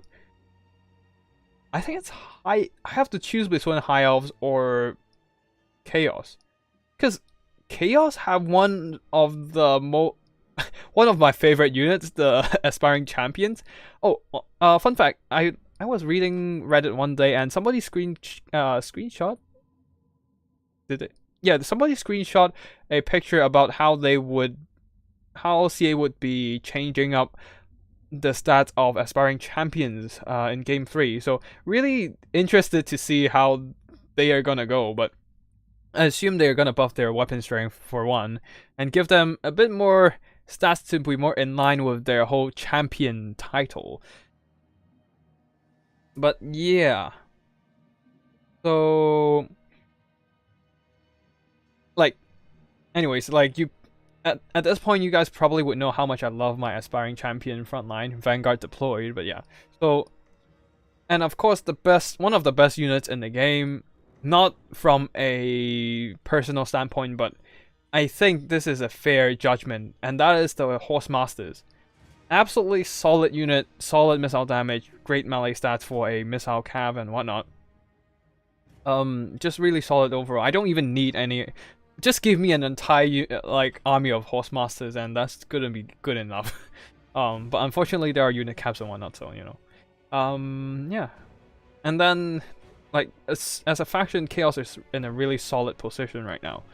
They have a lot of flexible tools, and at one point I even started making an artillery box for Chaos. But of course there are other replays and builds that takes priority, so I didn't manage to cast it, so maybe at some point in the future, I don't know. But of course I also love High Elves because I really like using their underrated units overall. Lions, as in War Lions, not White Lions. White Lions, they are trash, no doubt. I don't enjoy using them at all, but War Lions, they're fun. And Footrig. Footrig is a meme, but I also love using Footrig in multiple matchups. I don't know why, but, you know. Using meme lords is funny. And then there's also a lot of tools on the High Elf roster that you can do some weird shenanigans. Like using Alario as an not exploit, but using Alario to spam physical resistance. Just that's how I ended up with like a Phoenix Guard box with like what 60% resistance against physical damage. That's like word save plus physical resistance combined. So okay, 20% on themselves, and then 10% from the Science of Mathland. And then there's more like another 10% from Shieldstone of Isha, so that's 40%, and then 20% more from the 20% more from the what do you call it? Let me think. 20% more from the Shield of Thorns, so that's like 60% physical resistance against yeah. So like it's funny. You can do some funny shit with High Elves. And that's why I kind of like it. I mean, it's still not a good faction overall. Like, there's a lot of stuff that fucks it over, but it can be fun to use High Elves. Actually, I also love Wood Elves as well. I like using tree units. They're really sturdy and fun to, like, just look at them as a bulwark standing there. They absolutely tank damage. And then the first meme build I made, which I'm kind of fond of, is like the melee Wood Elf build, and I just went straight 20 games without any losses, because everyone was planning to rush the kiting Wood Elves, but surprise, surprise, there's no kite. There's only melee here, and I just kind of rushed them and they died. So fun shit, especially when they're trying to box, expecting to use artillery to bombard enemy units, and especially archers. That ain't happening. Excuse me for a sec. I'm gonna check my Wi-Fi is fine, because we did have a bit of Wi-Fi blunder before, and I do hope it doesn't appear again. Speed test by Okla, please. Okay, taking some. Okay, it's not us. It's probably one of the players who's loading in with quite a long time. Like, we've got like 70 megabytes download speed. Not the fastest, but considering how I'm like 10 meters away from the router and I'm still getting signal, and I don't have an Ethernet cable, it's fine. It's enough, to say the least. But yeah. B-Master, actually, B-Master, who are you on this tournament? I'm not sure who you are. Mind like revealing your identity here? Your gamer identity? Like, I feel like you're are you probably I don't know who you are, but yeah, anyways. Yeah, we are all at varying levels of novice in Warhammer 3. Yeah, pretty much. Everyone's still learning the meta. But yeah, Matthew, a fellow Chaos Enjoyer, nice. And Strike Games, you missed the first semifinals and a bunch of games I played against Kurio, and that's basically it. We didn't manage to cast two, like even the only semifinals we managed to cast is like, I don't know, it's only like 2 games, because we missed the first one. Anyways, army builds, front line of Chaos Warriors mixed in with Chaos Marauders and Forsaken on the flanks. Oh, Halberds at the back as well. Of course, Horse Masters in the front, deploying really close to the infantry support so they won't get caught out by the Vanguard deployment. Really nice deployment there, and double Exalted Hero Manticore in the skies, Archaon in the ground, and the Beastman units here. Front line of Angora Spears, backed up by Bestigors and a bunch of Chaos Bones. Unbreakable Backbone, really nice to deal with the terror, possibly from Manticores. And then Minotaurs with great weapons. They're anti-everything for sure, but the problem is missiles. They take a whole lot of damage from their lack of armor and also, well, large hitbox. Bigger targets, easier hits, you know. And then on the flanks, Centaurs and Mobility, Chaos Warhounds with Poison, and that's basically it. Anyways, battle begins as the Taurox, the Brass Bull, charges forward. No magic from Beastman. Interesting choice right there. But anyways, Marauder Horse Masters will be pushing forward, but the Angors will be screening. Oh, this is a mistake here. Pushing straight into Marauder Horse Masters as they were targeting the Centaurs, taking some anti-large damage, unnecessary damage, honestly. But unfortunately, that has to be done. Anyways, Forsaken charging into Angors, that will be a nice engagement, even if the Centaurs charging them, because they don't have armor piercing. But now it seems that they're just flanking around, now being shot up by Marauder Horse Masters, while the Marauders engaging Bastigors, and they're gonna get chopped up. The thing is, the Chaos Warriors will need to charge in to help out.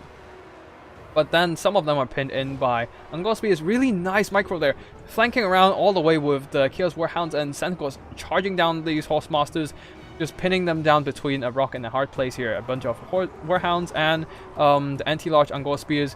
On the right flank, the charge is broken by the Centaurs and a combination of Javelin Fire. Now they're going to be moving forward to the right flank with the Beastman dominant here with the dedicated flank overload from all these Chaos Spawns. But the problem is probably the Halberds at the back, who is just holding, and they're absolutely solid. While Horse Masters, despite 2 units being broken off and chased away, I think... Okay, actually, let's see. Yep, only 2 units of Marauder Horse Masters remain, and they are crucial in taking down the spawns other than using the halberd. But then, well, Taurox is a very angry bull, just comes in like a wrecking ball, shreds these kind of Marauder Horse Masters and break them off. While at the back, Chaos Warriors, nice screening, just pushing off the Centaurs. And then there's a... Oh, there must have been a... Oh, there's a Brave Shaman right there. With Traitorkin draining the health of all these poor Chaos Warriors who got hacked apart by the Bestigors. And at the same time, they just broke. Chaos Warriors, no doubt, a better... Actually, not really better, but then, again, like, they got the support from some Forsaken flanking. Beat back the Bestigor, and now the Forsaken moves on to the middle flank. Same goes for the left flank. Forsaken here beat back the Angors, and now surrounding a whole bunch of Manticores... Not Manticores, Minotaurs. And there's a dedicated single entity snipe here, with double Exalted Hero on Manticores going after this poor Taurox the Brass Bull here. Archaon the Ever-Chosen chasing off the Brave Shaman, making sure he doesn't come back to put on any more Traitorkins on their infantry.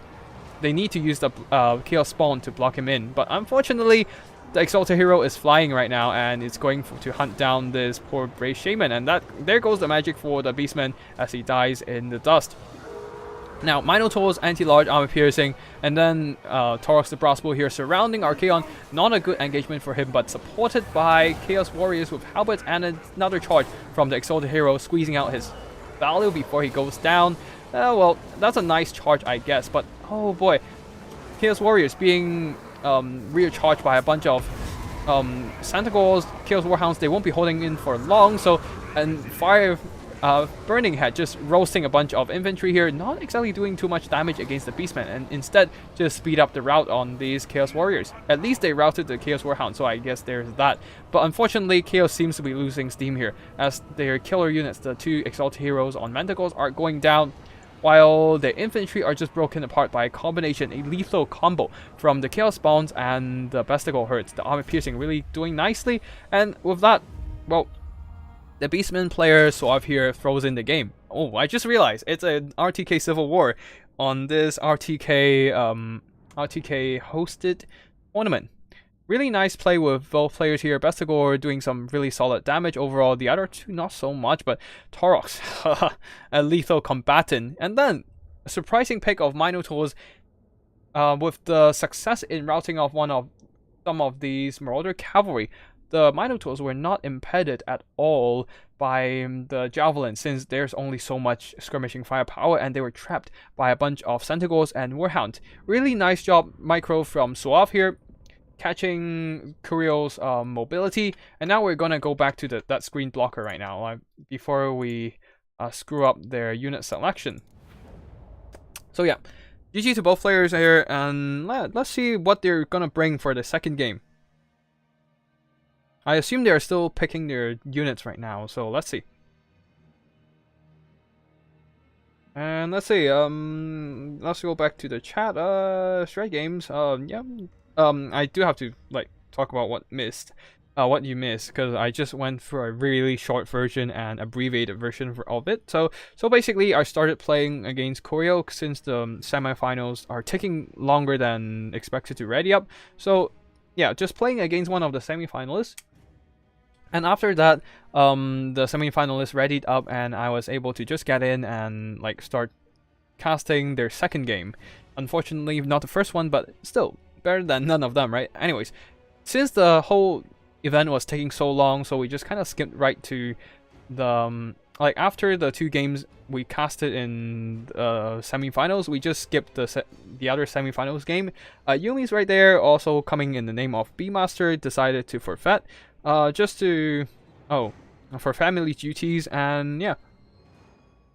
So yeah, we're just going back into the event, and we're now in in the finals. So yeah. True Norskin. Matthew, love these builds. Glad you're enjoying the stream. This is a pretty fun. This is a pretty fun tournament overall. Just get to see different factions in different games. Anyways, it seems that we have our first pick of faction here, Dark Elves from Kurio. Probably going. Actually, let's see what they're going for. RTK Suave. That's gonna be an interesting matchup that I don't usually see. I mean, first of all, you're gonna see Scourge Runners. That's basically a given. But how will the Empire counter Scourge Runners? That's a question. And then we'll see. Scourge Runners would be really effective against Empire Cavalry and whatnot, and with their anti-large armor piercing, I guess Empire can screen with the Pistoliers and whatnot. So, if those anti-large shots all goes into Pistoliers, it's actually worth it, because Pistoliers only cost 500 gold. They're dirt cheap anyways. The expensive ammo and limited ammo on the Scourge Runners would be wasted if they're just shooting Pistoliers. The favorite thing I like to do when dealing with Scourge Runners is just send in a bunch of dogs, let them absorb the ammo, because they're dirt cheap. Even if it's the poison variant, which is more expensive, absorb the ammo, it's still worth it for me. At least my more expensive units like the single entities or big monsters or even just armored infantry would not be eating those shots. But yeah, that's my opinion about it, but I don't know how the two will be playing. I might be completely wrong about my prediction as well, so although I say that, but I can actually see what Kurio is selecting, so I have no fucking so yeah, I mean, I'm not gonna give it away to you guys, so you'll see what happens. You'll see what happens. You'll see. Before that, I'm just gonna drink some water. My throat is kind of dry.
Oh shit, I realized I didn't unmute my mic, so we just had a 3-minute silent period.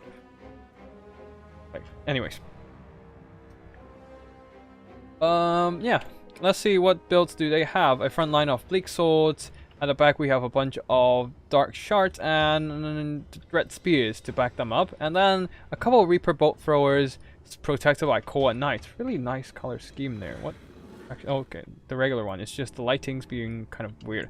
All the Empire, a front line of swordsmen mixed in with flagellants and Sigma Suns, really trying to go for that unbreakable trait here, so that the backline, the handgunners and the Hammer of the Witches gets the chances to fire, and the Pistoliers can skirmish down enemy troops. Of course, we have the Scourge Runner chariots here, ready to poke down enemy units, including these really expensive raw out-of Griffites. A great risk to bring against Dark Elves, honestly, being shot up like really possible to get shot up by artillery here. Dark Shards and then the Reaper Bolt Throwers. Yeah, this is a risky play. On the side we have some Empire Knights, and that's it. At the back some spears to protect the handguns and the artillery here. I don't know. I feel like the build-wise, Dark Elves has a bit of advantage right now. With all the stuff they need to shoot down Empire Cavalry, the heavy element of the game. Although Marcus Wolfheart combined with Hammer of the Witches might win them the skirmish game and force the Dark Elves to rush. Oh, the Dark Elves are rushing.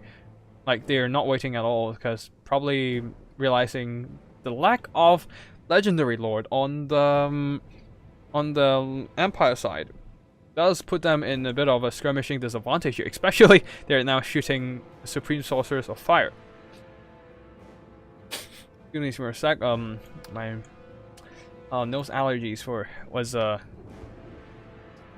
bit in effect right now. Anyways, we'll just keep going right now as the Supreme Sorcerer is being shot up pretty badly from Marcus sniping, while the Pistoliers opening up at the Cold One Knights and possibly circling around, hoping to just shut down these Reaper Bolt Throwers with charges in melee attack.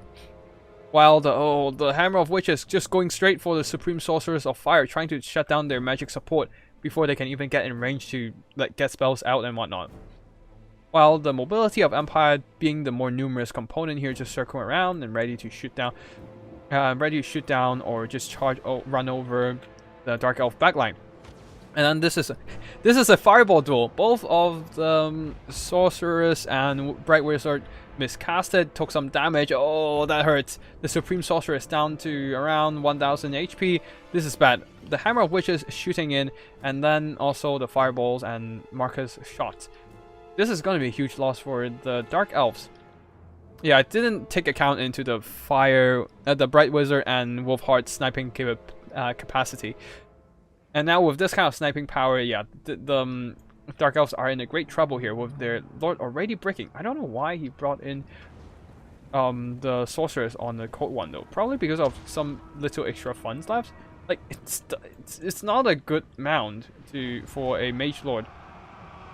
And with the cavalry just being torn apart, like being dragged around the battlefield, there's a little bit of opening at the back here. Pistoliers try to charge in against the Reaper Bolt Throwers, but the really nice catch, a counter charge from the Cold One Knight, just ripping apart these Pistoliers for breakfast, and then they're eaten up by the poor Cold Ones.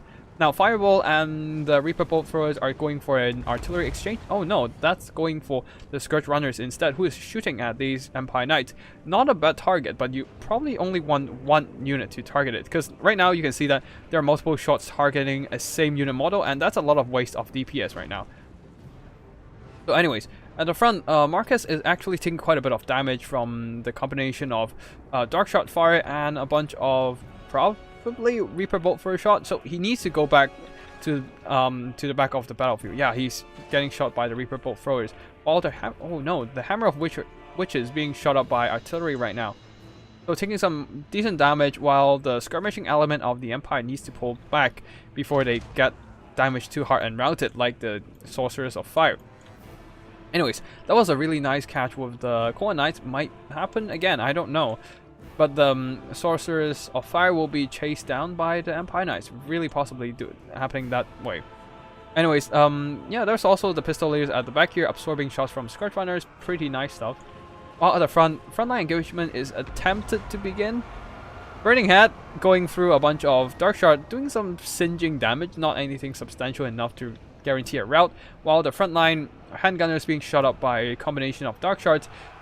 Yeah, they're not going to hold out for long. They need to pull back and start engaging with the melee infantry. Like, the unbreakable traits would be really useful here. Oh, not the Royal Oath of Griphites now, not now. Like, they're just going to get torn apart by the armor-piercing missiles. Oh, this is going to hurt. But they do need to, like, push back these Bleak Swords, though. So there's that. At the back, the Hammer of Witches going down to 2 models. They did manage to rout off one the Sorceress and killed it with the Empire's Pursuit. But the artillery game is still the Dark Elves' victory right now. With them finally shutting down the Hammer of Witches soon. One of them is shooting at the Hammer of Witches, while the other is just blasting away at the poor handgunners at the back here. There's a second handgunners over here shooting, but then the Scourge Runners, being a chariot unit, successfully charges in and yeah, did some destruction against the handgunners, but then they are pinned down by a nice net from Marcus Wolfheart, locking them in place, allowing the spears to come in to push back the Dread Spears and the Royal Oath of Griphites, using their armor-piercing and anti-large to just tear apart these Scourge Runners. Dread Spears trying to push in, force their way through, but unfortunately that's not going to happen, while the Flagellants just really holding with their fate in Sigmar here, high in fate, beating back a bunch of Bleak Swords and Dark Shards, but then with the buff from the Murder Prowess, yeah, they're going to take some massive damage from the engagement. At the back, the artillery duel is still going on. 2 models on Hammer of Witches, 2 models on Reaper Bolt Throwers. Not too bad, not too shabby in this kind of in holding out against these artillery, since Hammer of Witches does have that 20% physical resistance. While at the back here, Empire Knights try to stir shit around the backline of the Dark Elves, but unfortunately being caught by the Cold One Knights, that's basically a bye-bye to the unit. While the Royal Oath of Griphites being tangled in the frontline engagement has been shot up pretty badly. Actually not shot up, but being charged by some Cold One Knights and possibly being shot, maybe, not sure. But yeah, they took some heavy damage, and there's no health mage in this, a life mage in this build to heal them up, so that's basically all you see was what you get for their hit points. Now, Cold Knights try to catch out these Royal Oath of Griphites, but a nice screening with the spears, pushing in and just fending them off before the Royal Oath of Griphites pulled out and now going after the Scourge Runners. Handgunners opening up with at the anti-large chariots. Really nice job right there, while at the back, Hammer of Witches still having 2 models here. Really nice. And yeah, at the front, it's basically a mess right now. Unbreakable infantry clashing against the Bleak Swords. A Burning Head going down the line here, taking down 2 Dread Spears with the spears. The Empire is getting the upper hand right now for sure, as they are able to now reorganize a push with their infantry and even some of the cavalry charging into the Bleak Swords. But now Cold Knights responding, counter charging in, hopefully finishing off the Royal Oath of Griphites in this go, as the swordsmen are breaking, eliminating the support for the Royal Oath of Griphites. While at the back, the spears push is being broken by the Dread Spears. Empire Knights still trying to get back into the fight, and there's a bunch of infantry pushing forward, Flagellants, Spears, Sigma Suns, trying to threaten, pressure all these Dark Shards. And in the front line, unfortunately, the Royal Oath of Griphites are going down soon, but not without taking down the Cold One Knights with them. And actually, by braving that friendly fire, they actually managed to turn the engagement around, and yeah, the Cold One Knights are no more. Dark Shards being pressured now by mobility in the form of Royal Oath of Griphites and Sigma Suns, as well as the Spearmen's March. The March of the Empire successfully routed off these Dark Shards, and at the back only the 2 Dread Spears remain. So yeah, that's probably the end of it. When you look at the battlefield, there's only like a bunch of scattered infantry all around the place for the Empire, and not for the Empire but for the Dark Elves, while the Empire still have a lot of troops left charging into the fray. Yeah, just pursuing all these Dark Shards, going after these Dread Spears soon, and all these remaining Dark Shards who had the possibility of turning the game over, well, unfortunately being pursued off by Royal Oath of Griphites. Yeah, that's going to be the end of the Dark Elves. Anyways, that's gonna be the end of the second game with Suave winning this fight, and that's gonna be a 1-against-1. Yeah, that's gonna be a 1-1. I should have put up a scoreboard up in the top of the screen, but anyways, that's gonna be a 1-1 for 2 players, so they should be moving on to Warhammer 3. Now let me just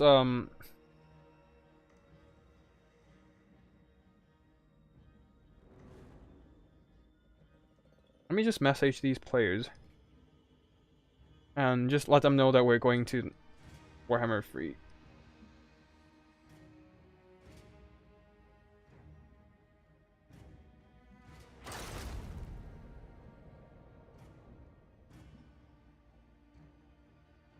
Okay, cool.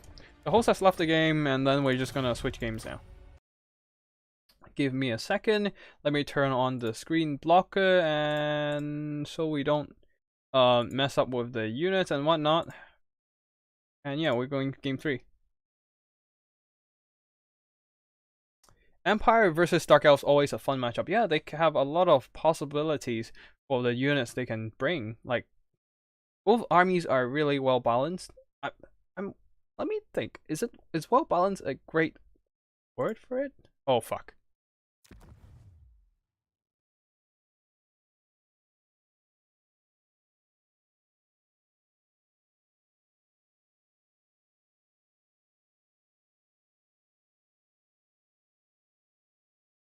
And then let's see.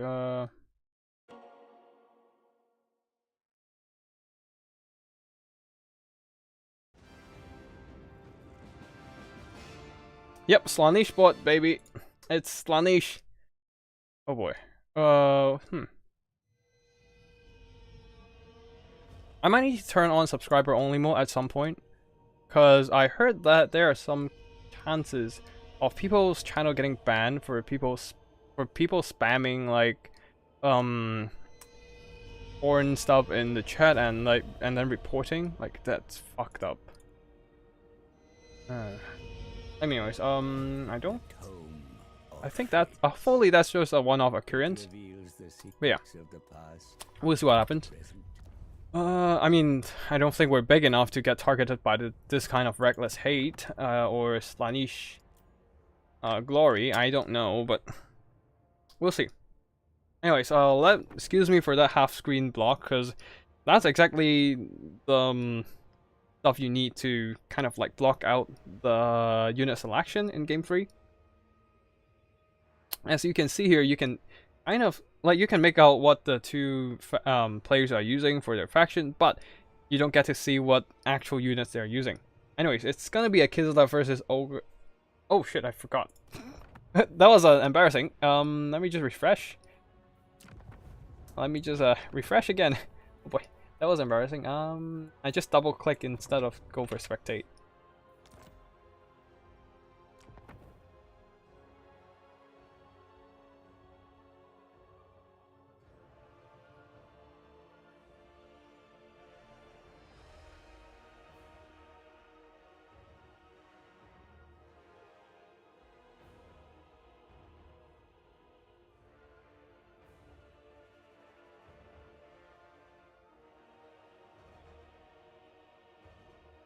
Okay, let me just check the messages on the players.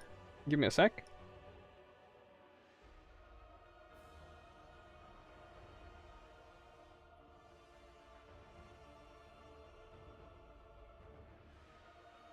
Oh right. Now that Sorv mentioned it in the chat, in the Discord chat, it seems that I move with overcasting fireball. Oh, so I've overcasted fireball, and he took like his bright wizard took like overcast damage. I don't know what happened there, but either he just got knocked down by the overcast damage and chucked out the fireball, so he got the iframes, or he just got knocked down and got immunity. And yeah, and he just kind of dodged the fireball from the Sorcerers of Fire. Neat stuff. 300 IQ play right there. Anyways, we have a Kislev versus Nurgle matchup here. Oof, is this gonna be a triple mortar build? Oh boy. Oh boy. I mean, I can't see Soav's build here. Actually, he doesn't have anything yet, so I have no idea what he's gonna bring, but I can see Kurio's build. Okay. Okay. I see what he's trying to do here. But anyways, let me... Wait, no, that's just a random... Wait, no, that's not a random army. That's an organized army. Anyways, okay, cool. We're just... Kurio just mixed in a lot of units around, so there's that. But yeah, let's see what Swarf will be bringing to the field.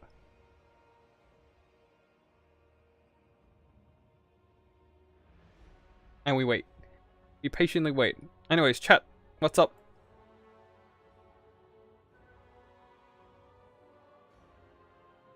Okay. Oh, fuck's sake. The bot is back again. Fuck.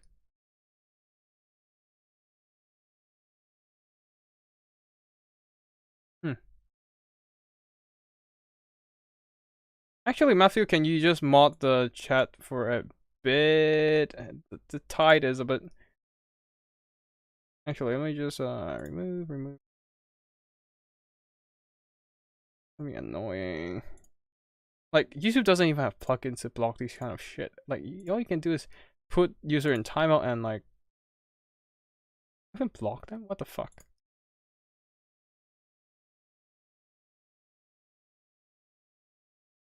Oh, they just went in with a new bot. Ugh. Anyways, let's see what happened in chat. The endless tie. Yeah, pew pew be gone demons. Hold back the tide, brothers.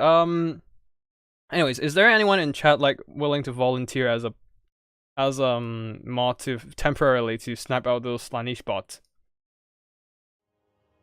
Oh, okay. So it seems that our players here, one's going for... Oh, fuck.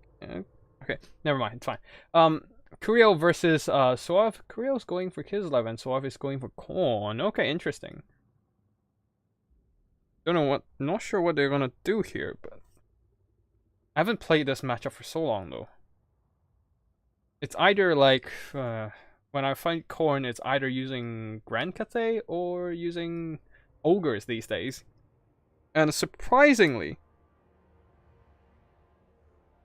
okay, Matthew, if you're willing to do it, then if there's a bot coming back again, then I'm just gonna make you mod for for temporarily at least. So yeah, RTK, Kurio, Kislev, going for Kislev and see what he's gonna do.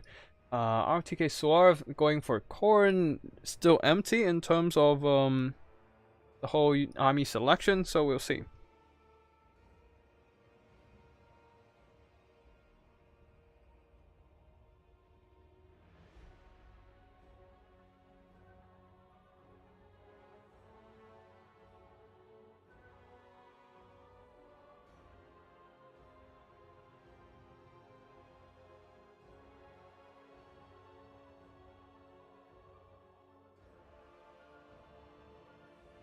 They are really taking their time to pick their units.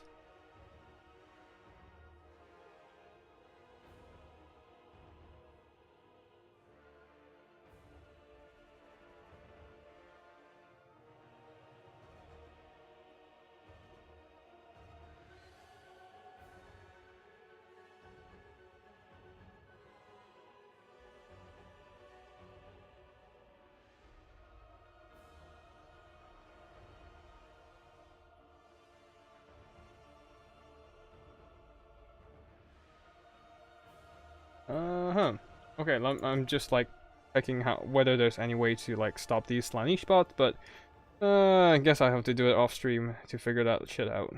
Oh boy.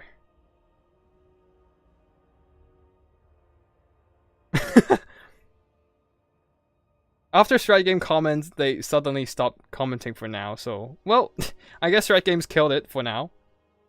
Matthew, do you believe Strike is usable, and if so, what matchups do you think are good? I think as soon as they nerfed the Rogers, Scrag suddenly became irrelevant at all. People just started using Slaughtermaster only. So Dockland Crater only? Dockland Peak? Okay, let me see if there's a map in there. It seems they're having a bit of it seems they're having a bit trouble in the map selection.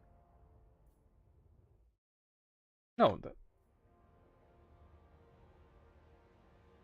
okay, never mind. They found it, so it's fine.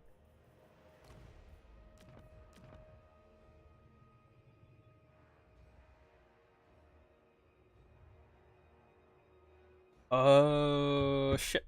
So they're having a bit trouble with the picking. Give me a sec.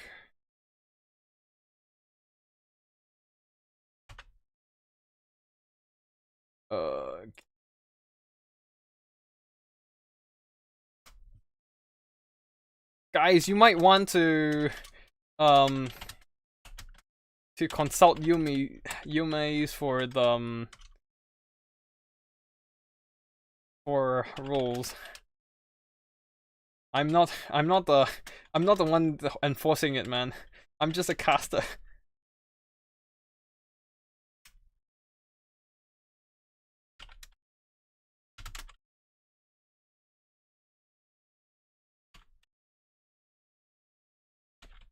Let me just type in charge of.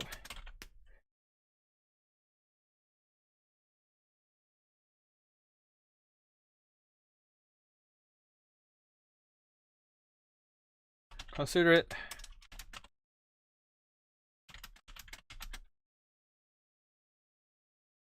Oh, Yumi's is AFK right now, I guess. Anyways, I mean, I can still take over the spot for now using the using whatever's left in the script on the tournament description to kind of run it, I guess. Anyways, let's see what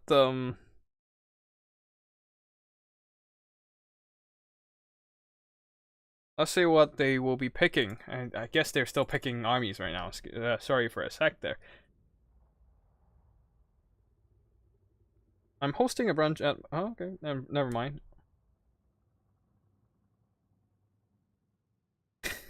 Matthew, yep, Strat Games, you're a giga chat for multitasking. Good on you, man. Thank you for the support, man.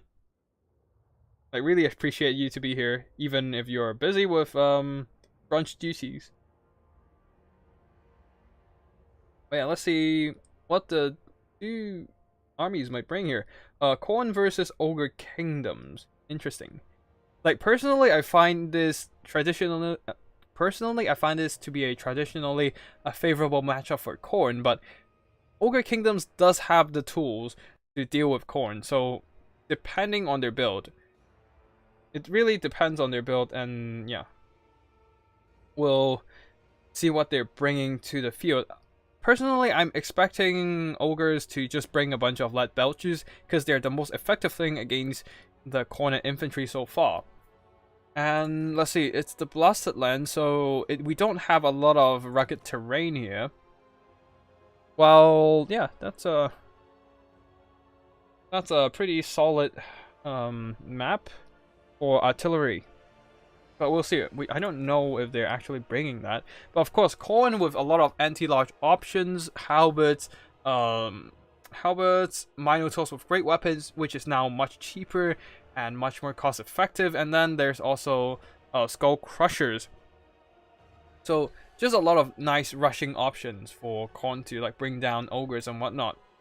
And then there's of course the very my favorite unit in the entire Khorne roster, Fleshhounds. They're so effective even after the nerf. Like, just get some of these guys and you're good, and you're basically good. Now, the two players, we have a pretty simple set of rules, so you can actually spam abilities today. Like we don't have the fruit rules limit of only one single same ability for like every army, so like they can just spam summons, just saying. But of course right now the summons are nerfed from the recharging limit. Like they need to recharge up a bit before they can actually spam it, so that's gonna limit the summon spam game, which is nice. And excuse me for the vibration of the phone, that I'm just gonna mute that. And yeah, let's see what the two armies might bring here. Yeah. Oh, ooh, interesting. Not exactly. Oh boy, not exactly a conventional army on both sides. This is gonna be fun. This is gonna be fun. Oh, this is beautiful. I love this. I love this. It seems that Korea still have some extra funds right now and is trying to like adjust the allocation of some of it. Let's see what happens. Oh, I'm loving the build of both of them. Oh boy, this is good. Great. Anyways, I'm just gonna mute for like a half a minute and rehydrate.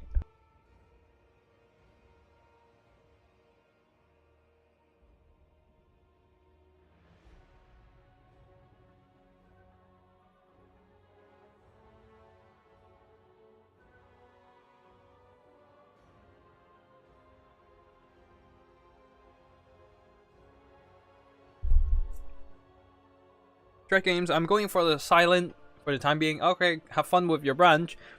Just I hope you enjoy the show. This is gonna be a funny game. Oh boy, oh boy. I mean, there are still some meta units for sure, but then there are some non-meta units, and we'll see what happens here. Anyways, Ogre Kingdoms versus Core never disappoints. It rarely disappoints. It like two very powerful factions with their melee units and whatnot, but of course one's more focused on the range, and we'll see what happens with that. But yeah, it's going to be interesting to say the least. It seems that Kurio is still trying to contemplate his unit pick, so yeah, let's give them a little bit more time and see what happens there.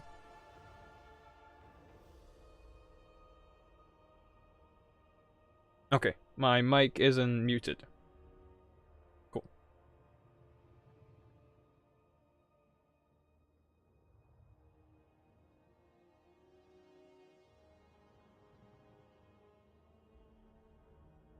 Alright, cool. Both armies are ready. Let's just get the screen blocker off, and then we can see. Double skull cannons, boys! Fun times. It seems that, oh, there's only one cultist. Definitely because of the Gate of Corn Nerve, I suppose. And then anti-large armor piercing, great weapon Minotaurs. They do have better armor than the actual Beastman Minotaur, so that's pretty decent for them. And 5-pound spam. Okay. Solid unit, but wait, can you get 5 flash hounds? There. Give me a damn sec. Wait a minute.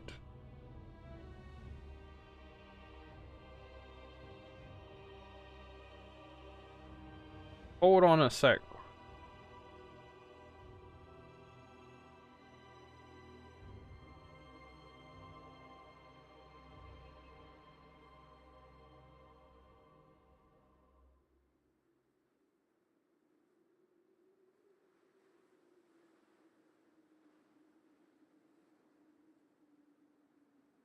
I don't think you.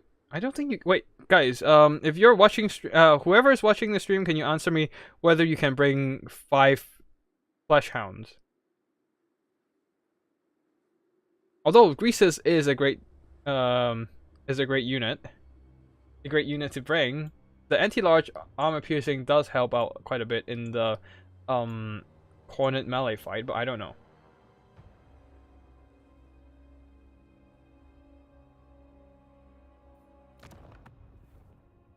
Nope, we can't just quit to battle, but oh boy, this might be finicky. Like, we might have to redo this battle because flesh hounds. We have 5 flesh hounds, and I think you can only bring 4 max. Guys, I need like. I don't quite remember. It's been a while since I used corn.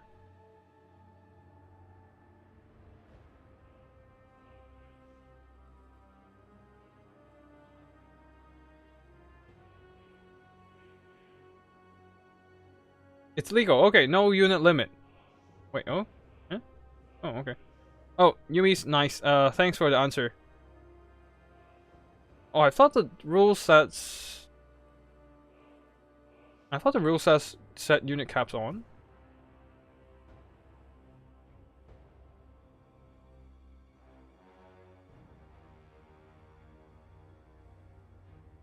Okay, give me a sec. Oh, just standard unit caps from Warhammer 3. Wait, give me a sec.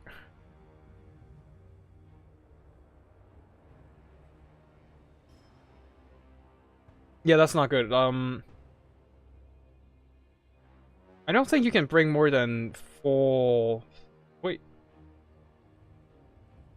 Okay, 5 is the limit. It's fine then.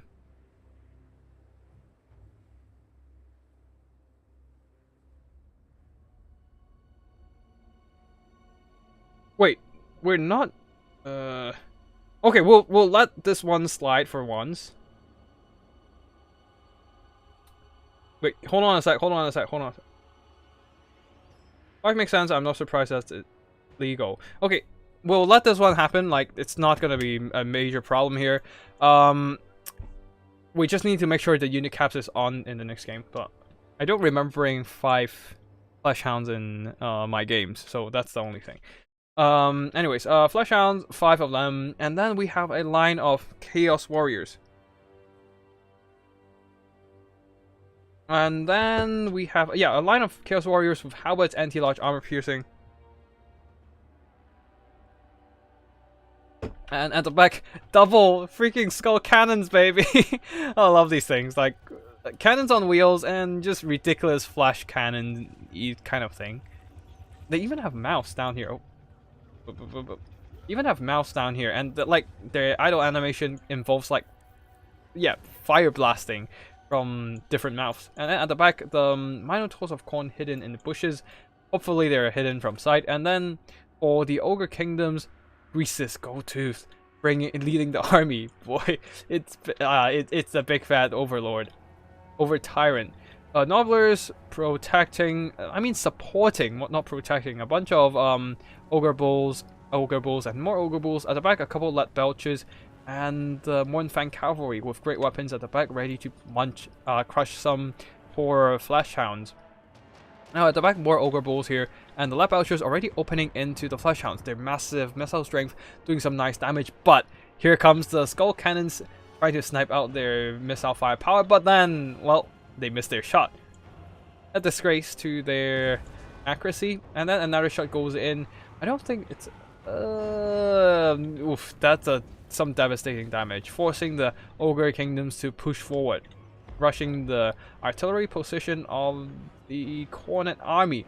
And they really want to like just expand all their ammo as soon as possible, so that when they're entering, like when the Ogre Kingdoms are in front of them, they can enter into combat and start rolling through a bunch of Nobblers, rout them, and get the kills to top up the ammo. Anyways, at the back, Flesh Hounds roaming around, hoping to get a nice angle to charge in and engage, while they're on the units on the left flank here are just trying to back away from the lead belcher shots, who are now, well, targeting these poor Khorne warriors and will be penetrating their heavy armor and whatnot. Like, under a massive cannonball, your armor is not gonna matter after all. Of course, skull cannons will be retaliating in kind, but the problem is, they're missing. It's just the accuracy is the problem. While over here is Flesh Hounds trying to rout off these Nobblers, will be countercharged by a bunch of Iron Guts. Their massive clubs coming in, and their heavy armor means that they'll be mitigating a lot of that weapon strength from these Flesh Hounds.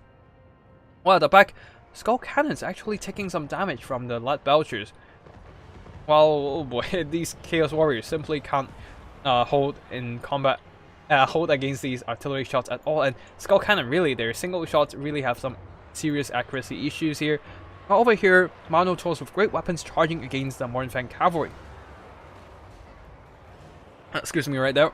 A bunch of, they're surrounding the Mournfang cavalry, beating them down with the anti-large armor piercing, and without enough bodies of Nobblers to basically cushion those hits, these Mournfang cavalry with pretty low melee defense, only 30, will be wrecked and routed.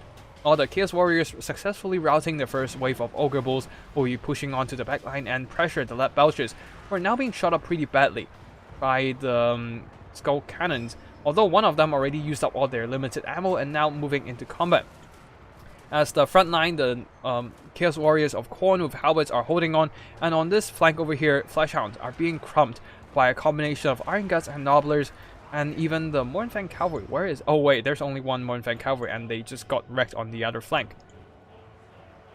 Or at least that's what I assume. Yeah, and now the Albert Cornet Warriors will be pushing in and on the left as well, pressuring these Light Belchers who got a massive shot from the Skull Cannon, downing 2 models at once, while this Skull Cannon retrieving one ammo from all the kills will be just constantly just rolling through these Nobblers who doesn't have the mass to pin them down. Over here, the Herald of Khorne charges in, blocked down by a bunch of Nobblers, and the armor-piercing anti-large from Grease's Gold Tooth. Just beating down this poor Herald of Khorne right now. He needs to get out of dodge real fast, but unfortunately the Cornet player here, Kurio, didn't realize it, and their leadership is gone. No more attack buffs for the Cornet army, and the Cornet is slowly losing steam in melee combat, as there are still a bunch of man-eaters with Ogre Pistol secured at the back line, while these Fleshhounds are trying to just recharge a bunch of Ogre units, hoping to rout them off soon and regain those ammo for the Skull Cannon and allow it to start firing again and retrieve into somewhere it doesn't need that doesn't involve melee combat. Finally, the cultists have charged up enough of the ability to dump in a bloodletter surrounding these Ogre Bulls and Nobblers. They will be beating them down quickly with their numbers advantage, but the cultist, where is he? I actually have no idea. Anyways, we can look for him later as... Oh yeah, he's just stuck against these man-eaters with Ogre Pistols, while the Skull Cannon charges in using that mobility advantage to dumpster these Light Belchers, or at least tie them down in melee combat so that they can continue to fire. And over here, Ogre Bulls being charged by Fleshhounds. They can do some nice charge damage, but Fleshhounds with their massive charge attack too will be doing some pain to them. Over here, the summoned Bloodletters will be continuously fighting as the remaining Chaos Warriors of Cornet Halberds will be pushed off. And the Skull Cannon is in guard mode right now, just blasting away at whatever it can find, alongside with some support from the Minotaurs and the Cultists of Khorne charging in to this massive blob, but they do not have anything to finish off Greases right now other than the Skull Cannon shot. And even then, it has limited ammo. Oh boy.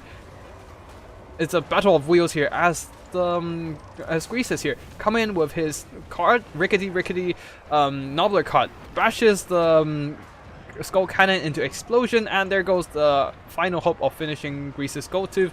And now, actually, wait, there's still a Skull Cannon there rolling around, but it doesn't have any ammo and it's rolling to try to shut down the Light Belchers. But the problem is the melee grind here. The Ogre Bull, supported by Greases, is effectively grinding through a bunch of Chaos Warriors, and the Nobblers supporting them as well, providing those meat shields, absorbing the hits for the Ogre Bulls. The Minotaurs are running out of steam, and there are more Nobblers coming in with the Minotaurs, actually not Minotaurs, Man-Eaters, shooting at their back with the Ogre Pistols, punching through their armor and whatnot. The Cornet forces simply cannot hold, leaving only the Cultists of Khorne in melee combat, as the remaining troops are being flanked and overwhelmed. And at this point, it is pretty much GG for Khorne, as there's nothing they can kill. Really, there's nothing to finish off Grease's Gold Tooth right now.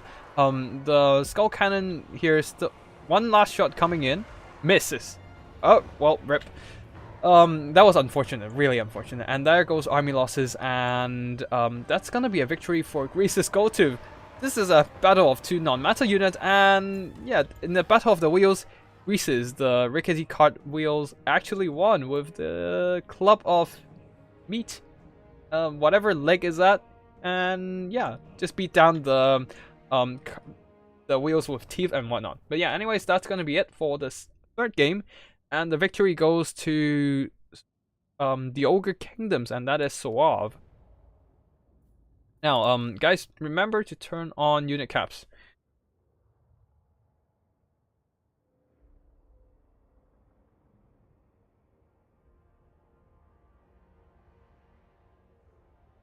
But yeah, I think the unit caps is for Fleshhounds, but that's not too important. Like, hopefully, oh, I'm the host now. We still have like, wait, it's a best of 5 though. Wait, guys.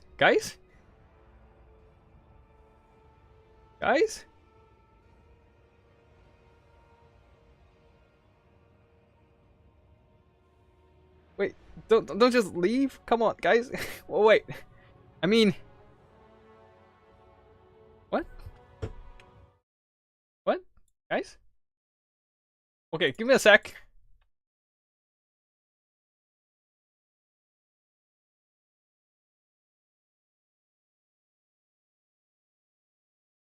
Kirill just went offline. I don't know what happened there.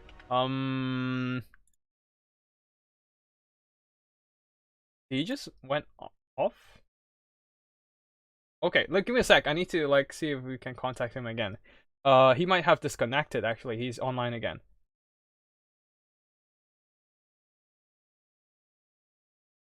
Let's see. Let me just, give me a sec to, communicate.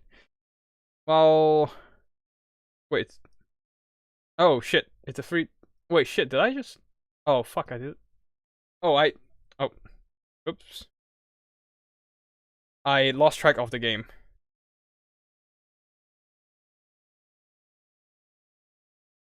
It's a 3-0. Yeah. Swap one. Okay. Okay. I mean, we can check the archives later, but yeah, it seems to be a 3-0. But yeah, Matthew, you're right. You can only pick 4 flash hounds with unit caps on. I think my memory from spamming flash hounds in the domination mode actually was correct.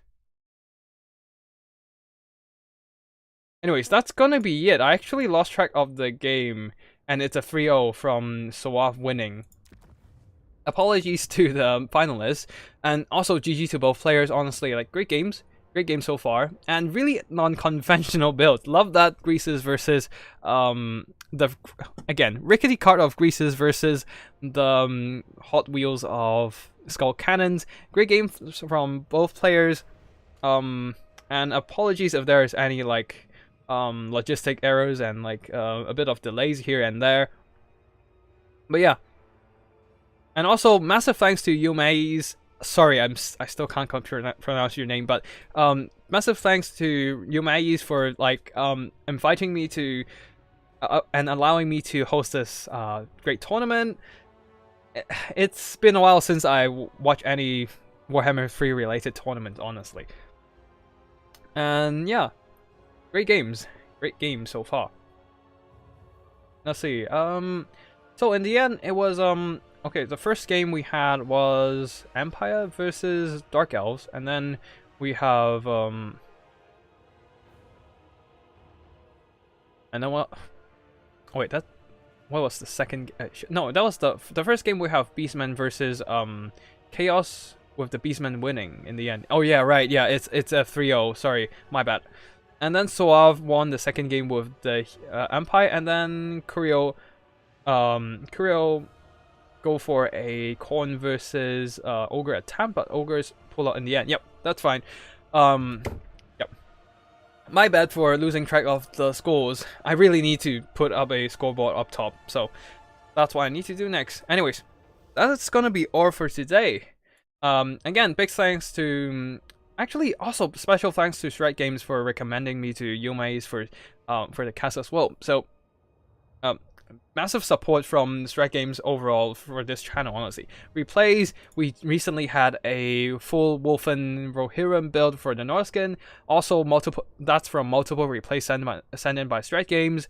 And yeah, just really a massive thanks to the support to the channel. And yeah. Anyways, also viewers, thank you for watching. That was a fun experience. Love you all. I love everyone's comment. Although we did have two Slaanesh bots coming in, disrupting the chat a bit, but well, that went off, which is nice. And yeah, let me just check the chat. Coma White, hi there. Nice to see you here, and a fellow from the clan BBB. But yeah, that's basically the end of the stream. I probably do another like video, not a stream, but like a video about the anti-Cathay build with my Ogre Kingdoms around next week, hopefully. And I've also got a really fun thematic build to that I cast from the tournament I did last week, which is basically blessed by Tinge and Slaanesh at the same time. Tinge for the perfect matchup, and Slaanesh for the theme of the build. Theme of the two armies, actually. Anyways, that's gonna be it for today. Thank you for watching, and I'll see you all in the next one. Tactical Lich is gonna sign out now.